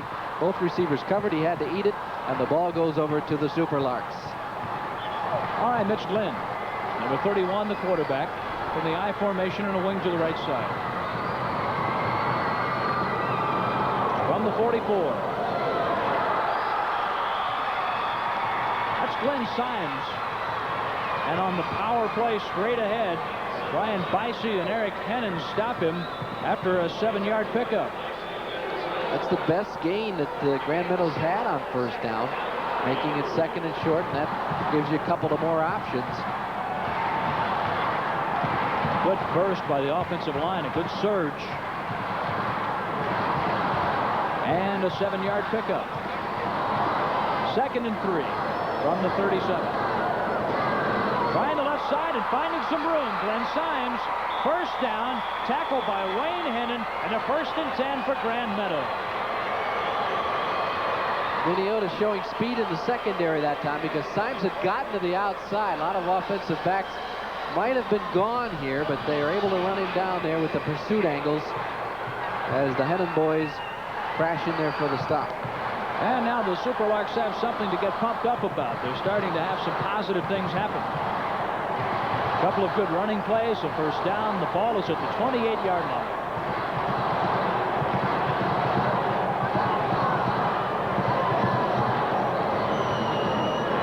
Stay with number 21, Glenn Symes. Brett Van Boren stays right there in the middle and makes the tackle, getting some help from Corey Cack, number 74. 6 minutes to go. We're in the 3rd quarter, 27-0 Minneota. Looking at number 21, Glenn Symes. Grand Meadow, a team that's met with a lot of offensive success. In the regular season, no one held them under 30 points. They scored in the 20s in both of the other tournament games to get here, so they put it in the end zone plenty, and they'd like to do it again. Glenn Symes testing the outside and can't get away from Mike Fox. Fox stopped him. Corey Cack came over. And so did number 46, Brian Bicey. 5:22 left in the 3rd quarter. Well, Grand Meadow certainly in 4-down territory now inside the 30, so they've got a couple of cracks at it, but they'll have to make more than they have on the first 2 plays. It's still with a long 6 to go, and they're going to talk about it. Timeout on the field, 5:11 left in the 3rd quarter. Minneota 27, Grand Meadow nothing, and we'll be back.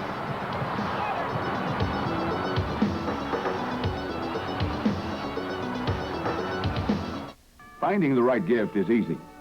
With these ideas, Split backfield. Glenn Symes, a wing to the left. And a halfback pass from Eddie Symes to Glenn Symes, incomplete. On the coverage, Eric Hennon and James Lean. Minneota was certainly prepared, not fooled by the play. A quick pitch to Ed Symes. Threw a nice spiral on the ball, but there were two white shirts back there, and only brother Glenn left to try to get it. And it's a 4th down situation. The Vikings are confident of victory here. George Colvinson has been spotting today for us for Grand Meadow, and James Lean's brother John Lean has been in the booth spotting Minneota. And a nice job, gentlemen. 5:03 left in the 3rd quarter. 4th and 8. Glenn, and he is down. The ball belongs to Minneota. Eric Fear and Corey Cack on the tackle. Wayne Hennon was over in the area. He has been busy on both sides of the ball today. 4:53 left in the 3rd quarter, and the Vikings will have the football. We have a timeout on the field, and Minneota has a lead of 27-0.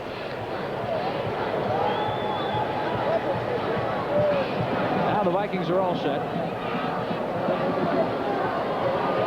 First down from the 27.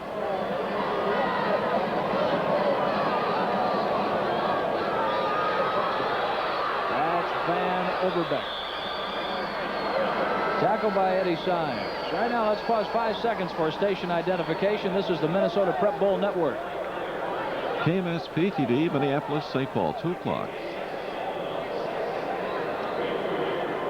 27-0's our score, Gilly. I think Eddie Symes is going to be a fun player for Jerry Reeker to have around for the next couple of years. He really knifes up there from his secondary spot, makes a lot of good, hard, aggressive hits. And at 5'9", 174, and only a sophomore, he has the potential to add a few pounds, maybe some height to his frame. That's complete to Fox. Out across the 40. First down is wrestled down by Glenn Symes. Glenn Symes, the junior, he'll be back. Eddie Symes, the sophomore. 3 of the starting 5 along the offensive line will be back for Grand Meadow, too, so maybe they'll return to this scene. Well, Chris Might has just tied the attempt record for the Prep Bowl. Pass, pass, pass. First down from the 41-yard line. And incomplete.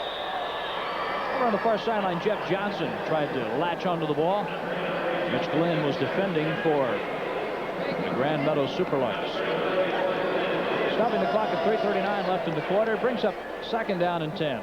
Future Prep Bowler looking on there.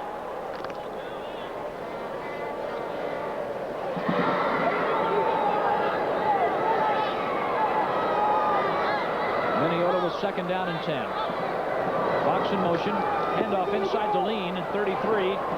Tries to break it to the right side, but it was tripped up across the way with the tackle by Mitch Glenn. And let's go down to Dick Bremer right now. We've talked from time to time about the pressures involved with the parents. Millie Symes has 2 boys playing for this Grand Meadow team. It must make it pretty tough to sit up there and watch it sometimes. Yes, it does. It's real tough. Trying to stay in one of these seats is tough. I'd rather run the sidelines. You were saying before you think the guys are a little tight today. Yes, I do. I think it's a new experience for them, and I just think they're a little tight. All right, well, they've got a great football team. They're up against an awfully tough Minneota team. Let's see how the rest of the game progresses, guys. Dick Staceco with the tackle of Eric Hennon. And it brings up 4th down. And there's Eddie Symes, number 5. Glenn Symes, number 21. We're at the Prep Bowl. And hold on, honey, there are 3 more games to go. 40,000 at the Prep Bowl last year. Hoping for a similar turnout at this event, although the weather might hold the crowd down a little bit. The advanced sale was somewhere around 20,000 for the 5-game package. The high kick by Brett Van Born gets a good bounce. Eddie Symes, number 5. Hey, a good move. Up the sideline. Nice move. He really made something out of that, and he's out of bounds. 2:13 left in the 3rd quarter. Minneota leads 27-0, and we'll be back at the Metrodome. About wetness. Well, a punt of 34 yards, a return of 11 up the left sideline by Eddie Symes, who really made a lot out of what looked like nothing there. He had 3 defenders on the sideline to keep him from getting anything, but he wiggled his way forward, got his team out of a deep hole. Looked like he would have no gain at all after picking up the ball, maybe a couple of yards, but he turned in an 11-yard run. 2:13 left in the third quarter. Glenn is the quarterback. 3 setbacks. And Glenn Symes with the carry. He picked up 4 or 5, stopped by 46, Brian Bicey, and number 75, Tim DeVlummick. You can really see Minneota creeping up there on defense. They have 10 men virtually within 3 yards of the line of scrimmage because Grand Meadow has not made them respect their ability to get outside or to throw the ball, and that's making it doubly tough to get anything inside. They just bunch up there and are really closing down the holes. So with a new football put into play, second down, about 6 for the 1st and 10. The Superlarks need the 43-yard line for the first down. Like a mix-up in the backfield and a loss of 2 yards. Corey Cack, 74, in there to help break things up. And Eric Fear, number 64, was in on the play. So was Troy Fink, number 63. Glenn had a couple receivers out to the right side. Ed Symes was the short man on the play, and Skifter going a bit deeper, trying to get down and out, but they really never had anything materialize. The pressure was so heavy in there on Glenn. 1 minute left in the third quarter. Number 31, Mitch Glenn, the quarterback, a 5'11", 178-pound junior. Double wing formation. Taking the dribble. Glenn Symes, he couldn't do anything with that play. After the ball came free, the Vikings were able to read it, and Wayne Hennon led the charge defensively. There's nothing like seeing that brown thing there on the green carpet to draw attention, and whatever deception they had going for themselves was lost when that ball hit the deck. Symes unable to get around the outside. He might have made it if the handoff had gone cleanly. He might have been able to pick up some yardage at least, if not get the first down, but Minneota shut him down. It'll be 4th and long. Troy Fink, number 63. It appears he hurt his left arm, and he's getting some attention on the near sideline. So a stoppage in play. 29 seconds left in the third quarter.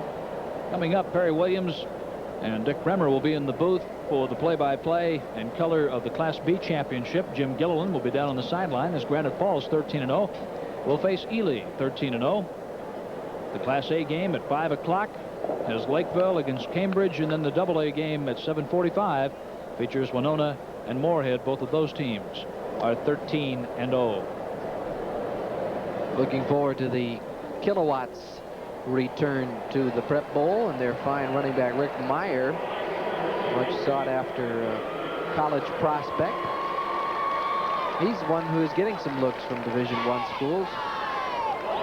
Eddie Symes is going to drop back and punt here, Gilly, as we get back to play with 29 seconds to go. We're seeing a lot of good players in the first 2 games here. Also looking forward to seeing Ely.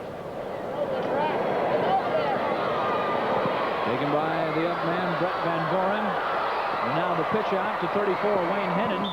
And he's knocked out by Brad Tangen, number 1.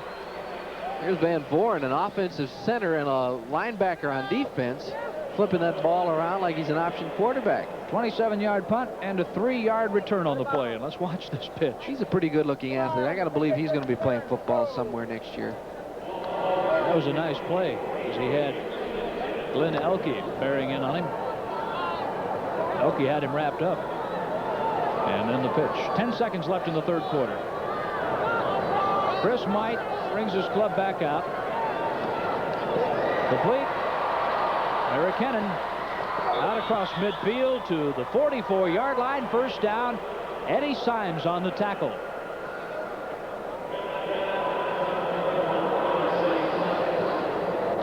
Well, Might with just a short drop, quick flip. Hennon takes the ball and then outruns the defense to the sidelines, picking up a first down. And we'll now have our final play of the third quarter. Might makes it look so easy, and his receivers, his offensive line, this unit works together so very well. Team trying to repeat the state championship. Van Overbeck spun down. Back in the backfield, Craig Benson got there to wrestle him down. And that's the end of the third quarter. The loss on the play. The score, Minneota 27, Grand Meadow nothing. We'll be back for the fourth and final quarter of this Class C game right after you watch this.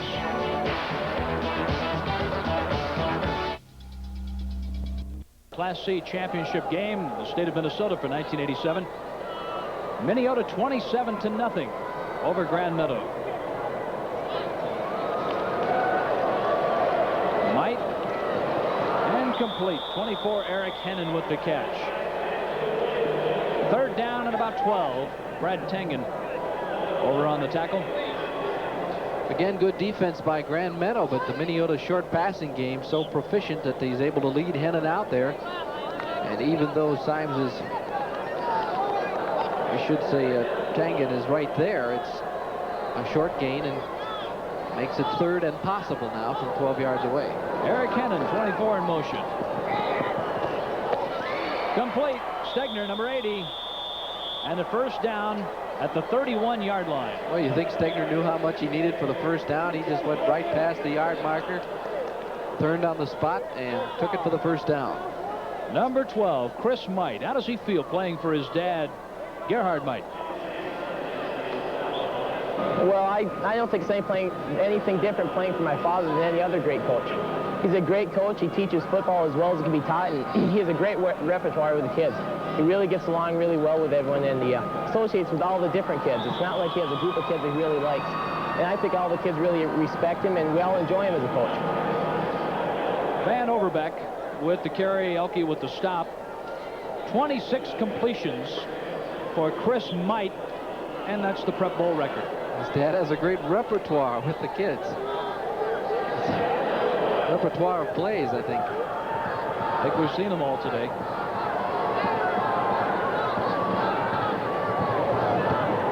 On second down, Might still has the ball. Stegner is sandwiched in. Incomplete pass, no flag.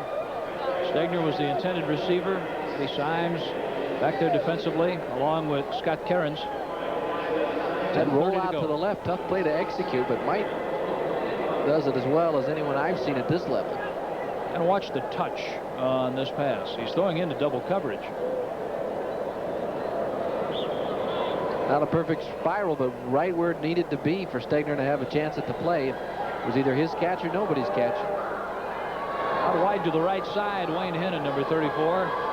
Stegner wide to the left, double wing set. Eric Hennon, 24 in motion. Might is sacked back at the 44-yard line by 65, Jeff Johnson. Grand Meadows played a real spirited second half, especially defensively. They've given some ground, but when they needed the big play, they've been able to come through with a sack, and that time it's Johnson breaking free and getting Might before he can get outside and make a play. 27-0. Minneota with the lead. Now a punting situation. Brett Van Voren, number 50, to do the kicking. Under some pressure, the ball is down inside the 5. What a great play by Wayne Hennon. Great hustle to get down there to down the ball. Got the bounce. Made sure the ball wouldn't go into the end zone. We have a break in the action, and we'll be right back. Yeah, let's go, Senior. You can do it. We can do it. Come on, Purple. Let's go. Go. Come on, Purple. You hear the Grand Meadow troops exhorting themselves, really.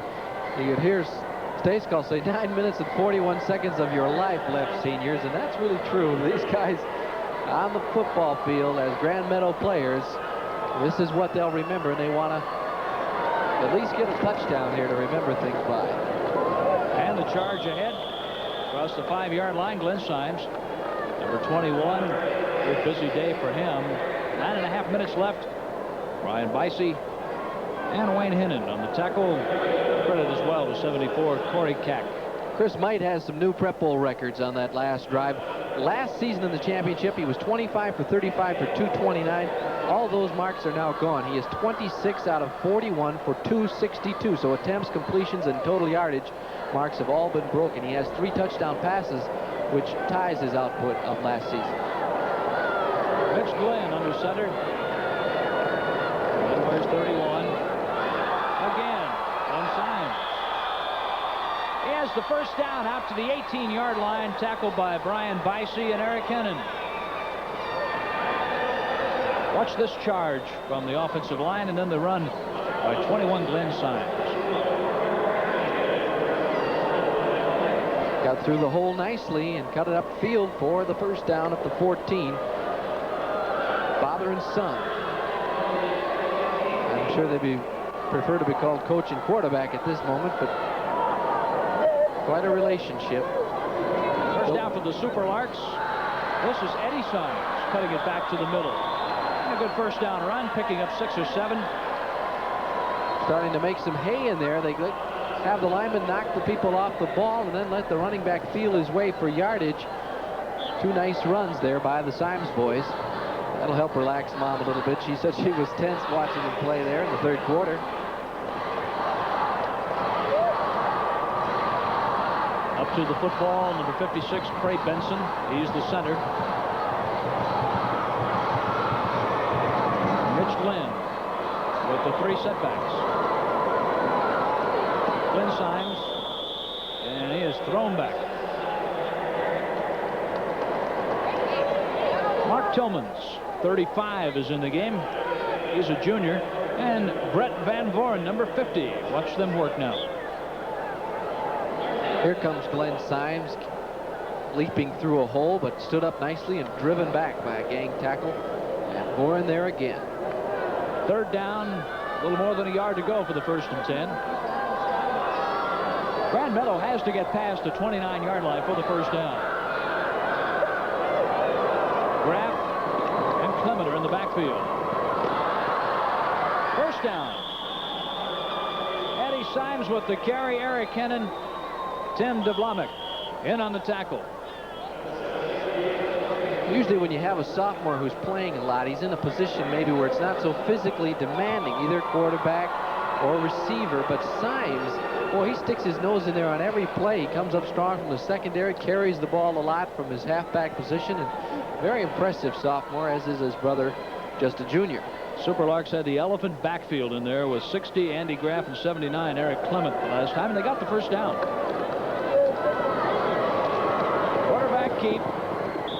Mitch Glenn, trying the right side, was wrapped up by Brian Bicey and Troy Fink.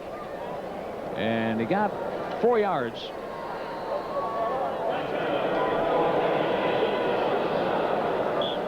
Minneota better than 3. With a very loyal following for their teams. I guess 700 fans made the trip from Minneota to Warroad, 419 miles each way now. So on a cold Friday night, taking that long bus ride up, coming back with another appearance in the Prep Bowl, and they've made the most of it here against Grand Meadow. Coming down to 6 minutes left in the game. No scoring in the second half. Spin move for Glenn Symes. To the 41-yard line, where he's 2 yards shy of a first down. 3rd and 2. Eric Hennon and Wayne Hennon combined on the tackle. Eric a junior, Wayne a senior. Glenn Symes, nothing easy about the yards Grand Meadow is getting, but this is the way they like to play football. 5 and 6 yards at a crack, knocking heads with you, and Glenn Symes takes it out over the 40. He's playing this like this is his last game. He's a junior. They've come all the way from their own 3, so this has been an accomplishment. Even down 27-0, 5:30 to go. He's running the football like they're touchdown behind. That's the type of effort we've seen in both games today. 9-man, now the Class C. 3rd down 2. First down, Eddie Symes.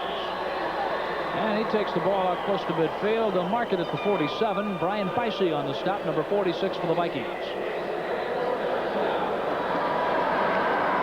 Number 45, Scott Van Overbeck. 2 battle scars for Scotty today, but I'm sure he'll gladly take them. to get another state championship. It looks like Minneota will accomplish that. I heard Gerhard might say at halftime his club is not an easy team to run against. They've given up just 2.5 yards per attempt rushing. And right now, Grand Meadow having some success there. Glenn Symes. First down carry, takes the ball to midfield.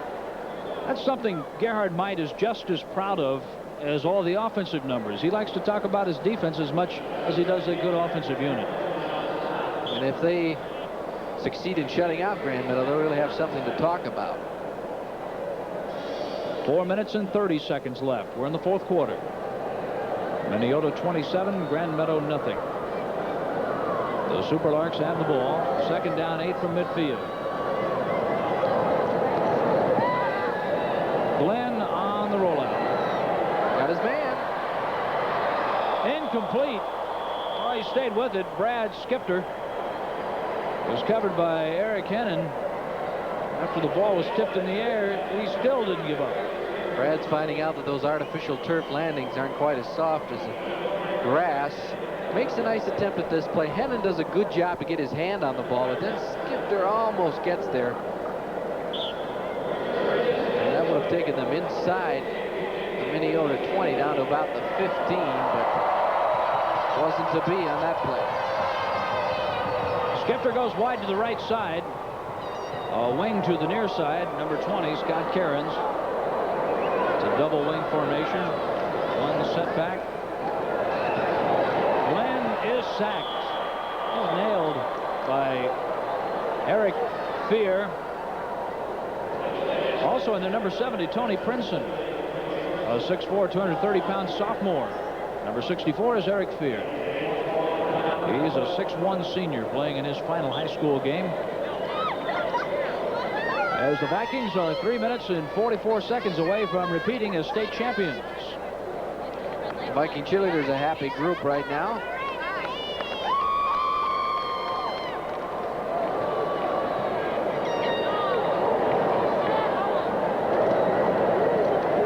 Glenn Symes on fourth down.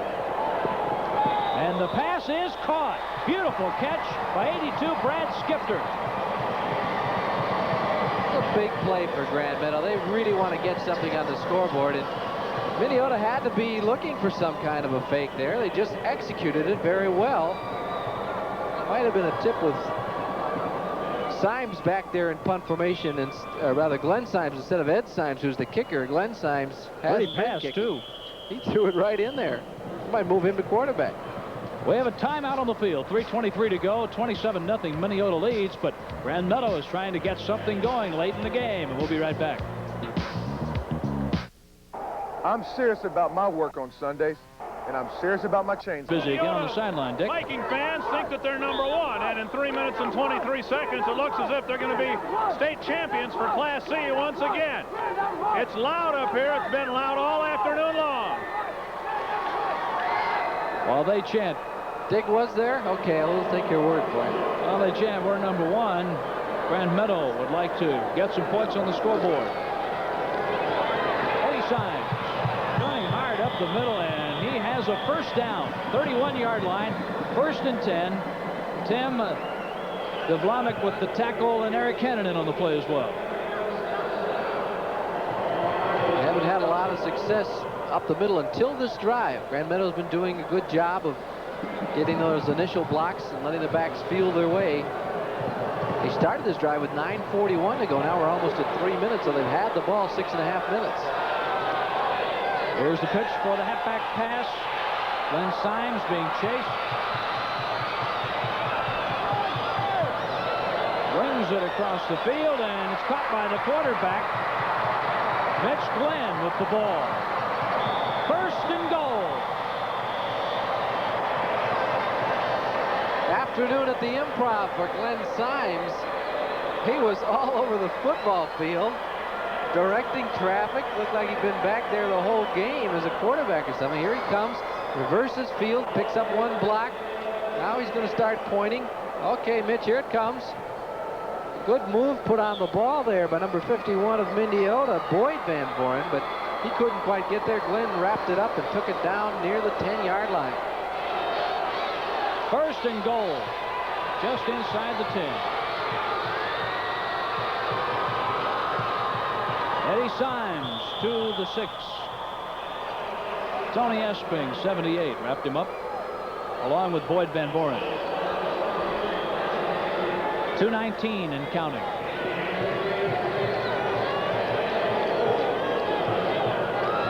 This is the game for Grand Meadow right now. They want to put some points on there. After all, they have held Minneota scoreless in the second half after Minneota bolted for 27 first-half points. Eddie Symes inside the 5, down to the 3, maybe the 2-yard line, and he's stacked up. Hit by Eric Fair, and Stegner was in on the play. Brent Bicey, and a timeout called by Grand Meadow. There's a look at that. Well, he came close to breaking this. Heavy traffic there, and boy, he is a strong, tough sophomore. 4 or 5 shirts wrapped around him to stop his forward progress on the play. Symes getting down to the 2. Lowers that shoulder, and Van Buren at 200 pounds can't stop him, needs help. Good hard-nosed football. Jerry Reeker, small college All-American at Southwest State, knows what that is all about. Great player himself, and he's brought some of that toughness down to southern Minnesota. Grand Meadow Superlarks trying to put one over. After this game, we'll have the Class B championship. Granite Falls and Ely, both 13-0. Terry Williams and Dick Bremer will be in the booth. And Jim Gilliland will be down on the sidelines for the Class B championship game. Now Coach Reeker comes in, and the Minneota crowd, the fans are really getting fired up with this goal line situation. 3rd and goal. The ball's at the 2. The power I formation. The elephant backfield back in. Eddie Symes to the goal line. Touchdown. Touchdown for Grand Meadow. 27-6, Minneota. Grand Meadow breaks onto the scoreboard, Gilly. They kept the ball for 8 minutes, and that's the kind of football they exhibited during the season. Tough running game and ball control. They would like to have started it a little bit earlier, but they're going to be runners-up in the Class C championship game. There's Symes just poking the nose of the ball across the goal line behind that elephant backfield formation. They give him the touchdown, and now Grand Meadow will try to add the conversion. On to kick, Eric Clement, number 79, to try the point after. And it's good. 1:44 to play with the score Minneota 27 and Grand Meadow 7. We'll be right back. After holding Minneota scoreless in the second half, a 97-yard drive to tie a record in the Prep Bowl. 17 plays. Ed Symes goes over from 2 yards out. The point after is good, and Minneota leads it by 20 points, but a good second half for Grand Meadow. And to do the kicking, Eric Clement. He added the point after touchdown. They set up the onside kick.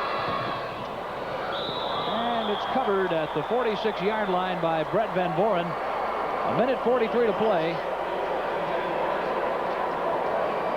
And Van Boren masquerading as a option quarterback again. He's up there with the good hands. And they go into the shift to set up for the onside kick, hoping that the ball will take a funny bounce or bounce off of one of the Viking players. It didn't happen. Van Boren was able to fall on it and give the ball to the Vikings with 1:37 seconds to go. Clock is counting down. And a loose football as Brian Noyes. There's number 88. He's in a quarterback for Chris Might. Of course, they'll have to have somebody back there. Chris Might has run out of plays as a football player at Minneota, and a tremendous career for that young man as he now turns his thoughts toward college education and college football. With a minute to go in the game. On the pitch, David DeVore, excuse me, with the carry to the near side is Coach Gerhard Might is getting his whole roster some work now. With wholesale substitutions in a minute, under a minute to go, 52 seconds on the clock. The score is 27-7.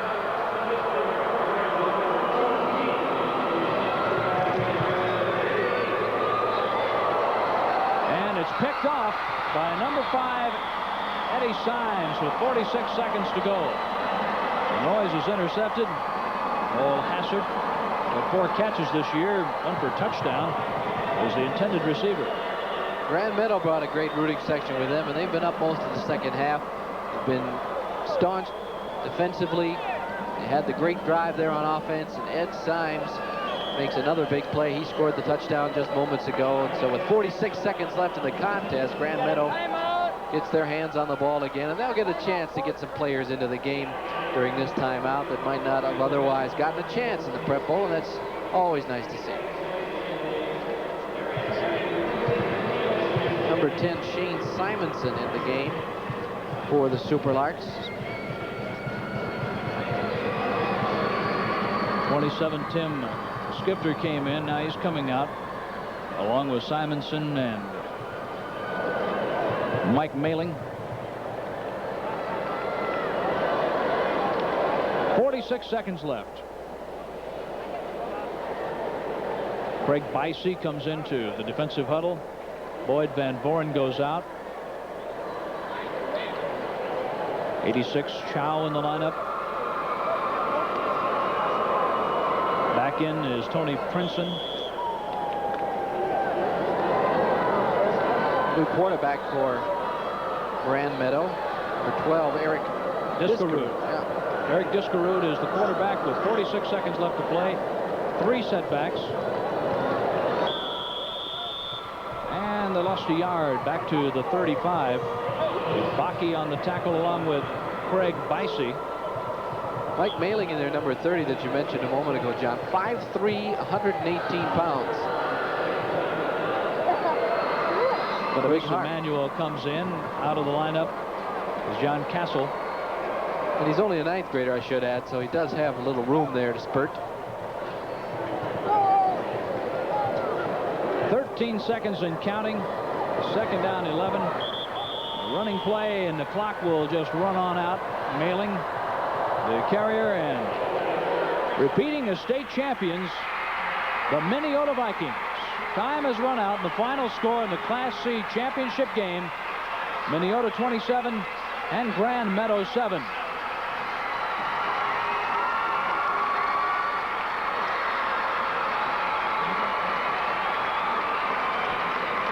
In just a moment, we'll have the awards ceremony for the state champions in Class C football, the Minneota Vikings.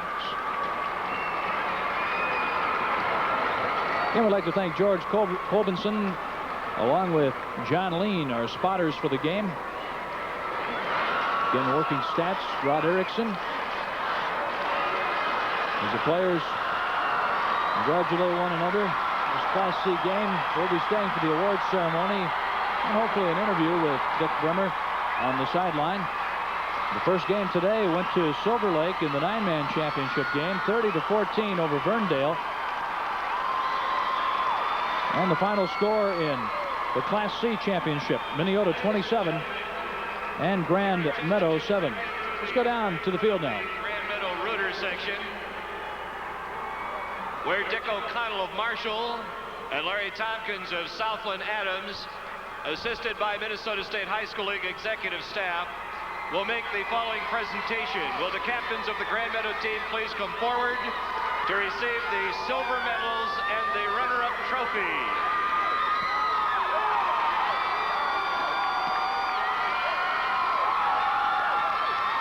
Grand Meadow Class C runner-up 1987.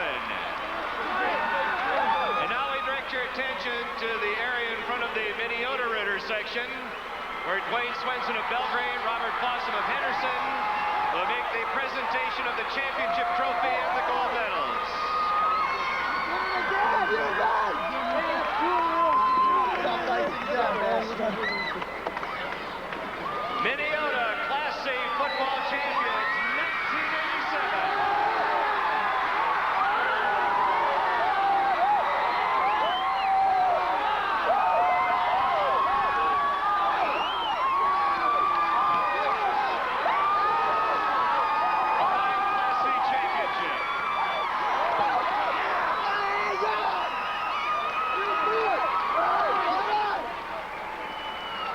Well, Procter & Gamble sure congratulates the offensive and defensive players of the game.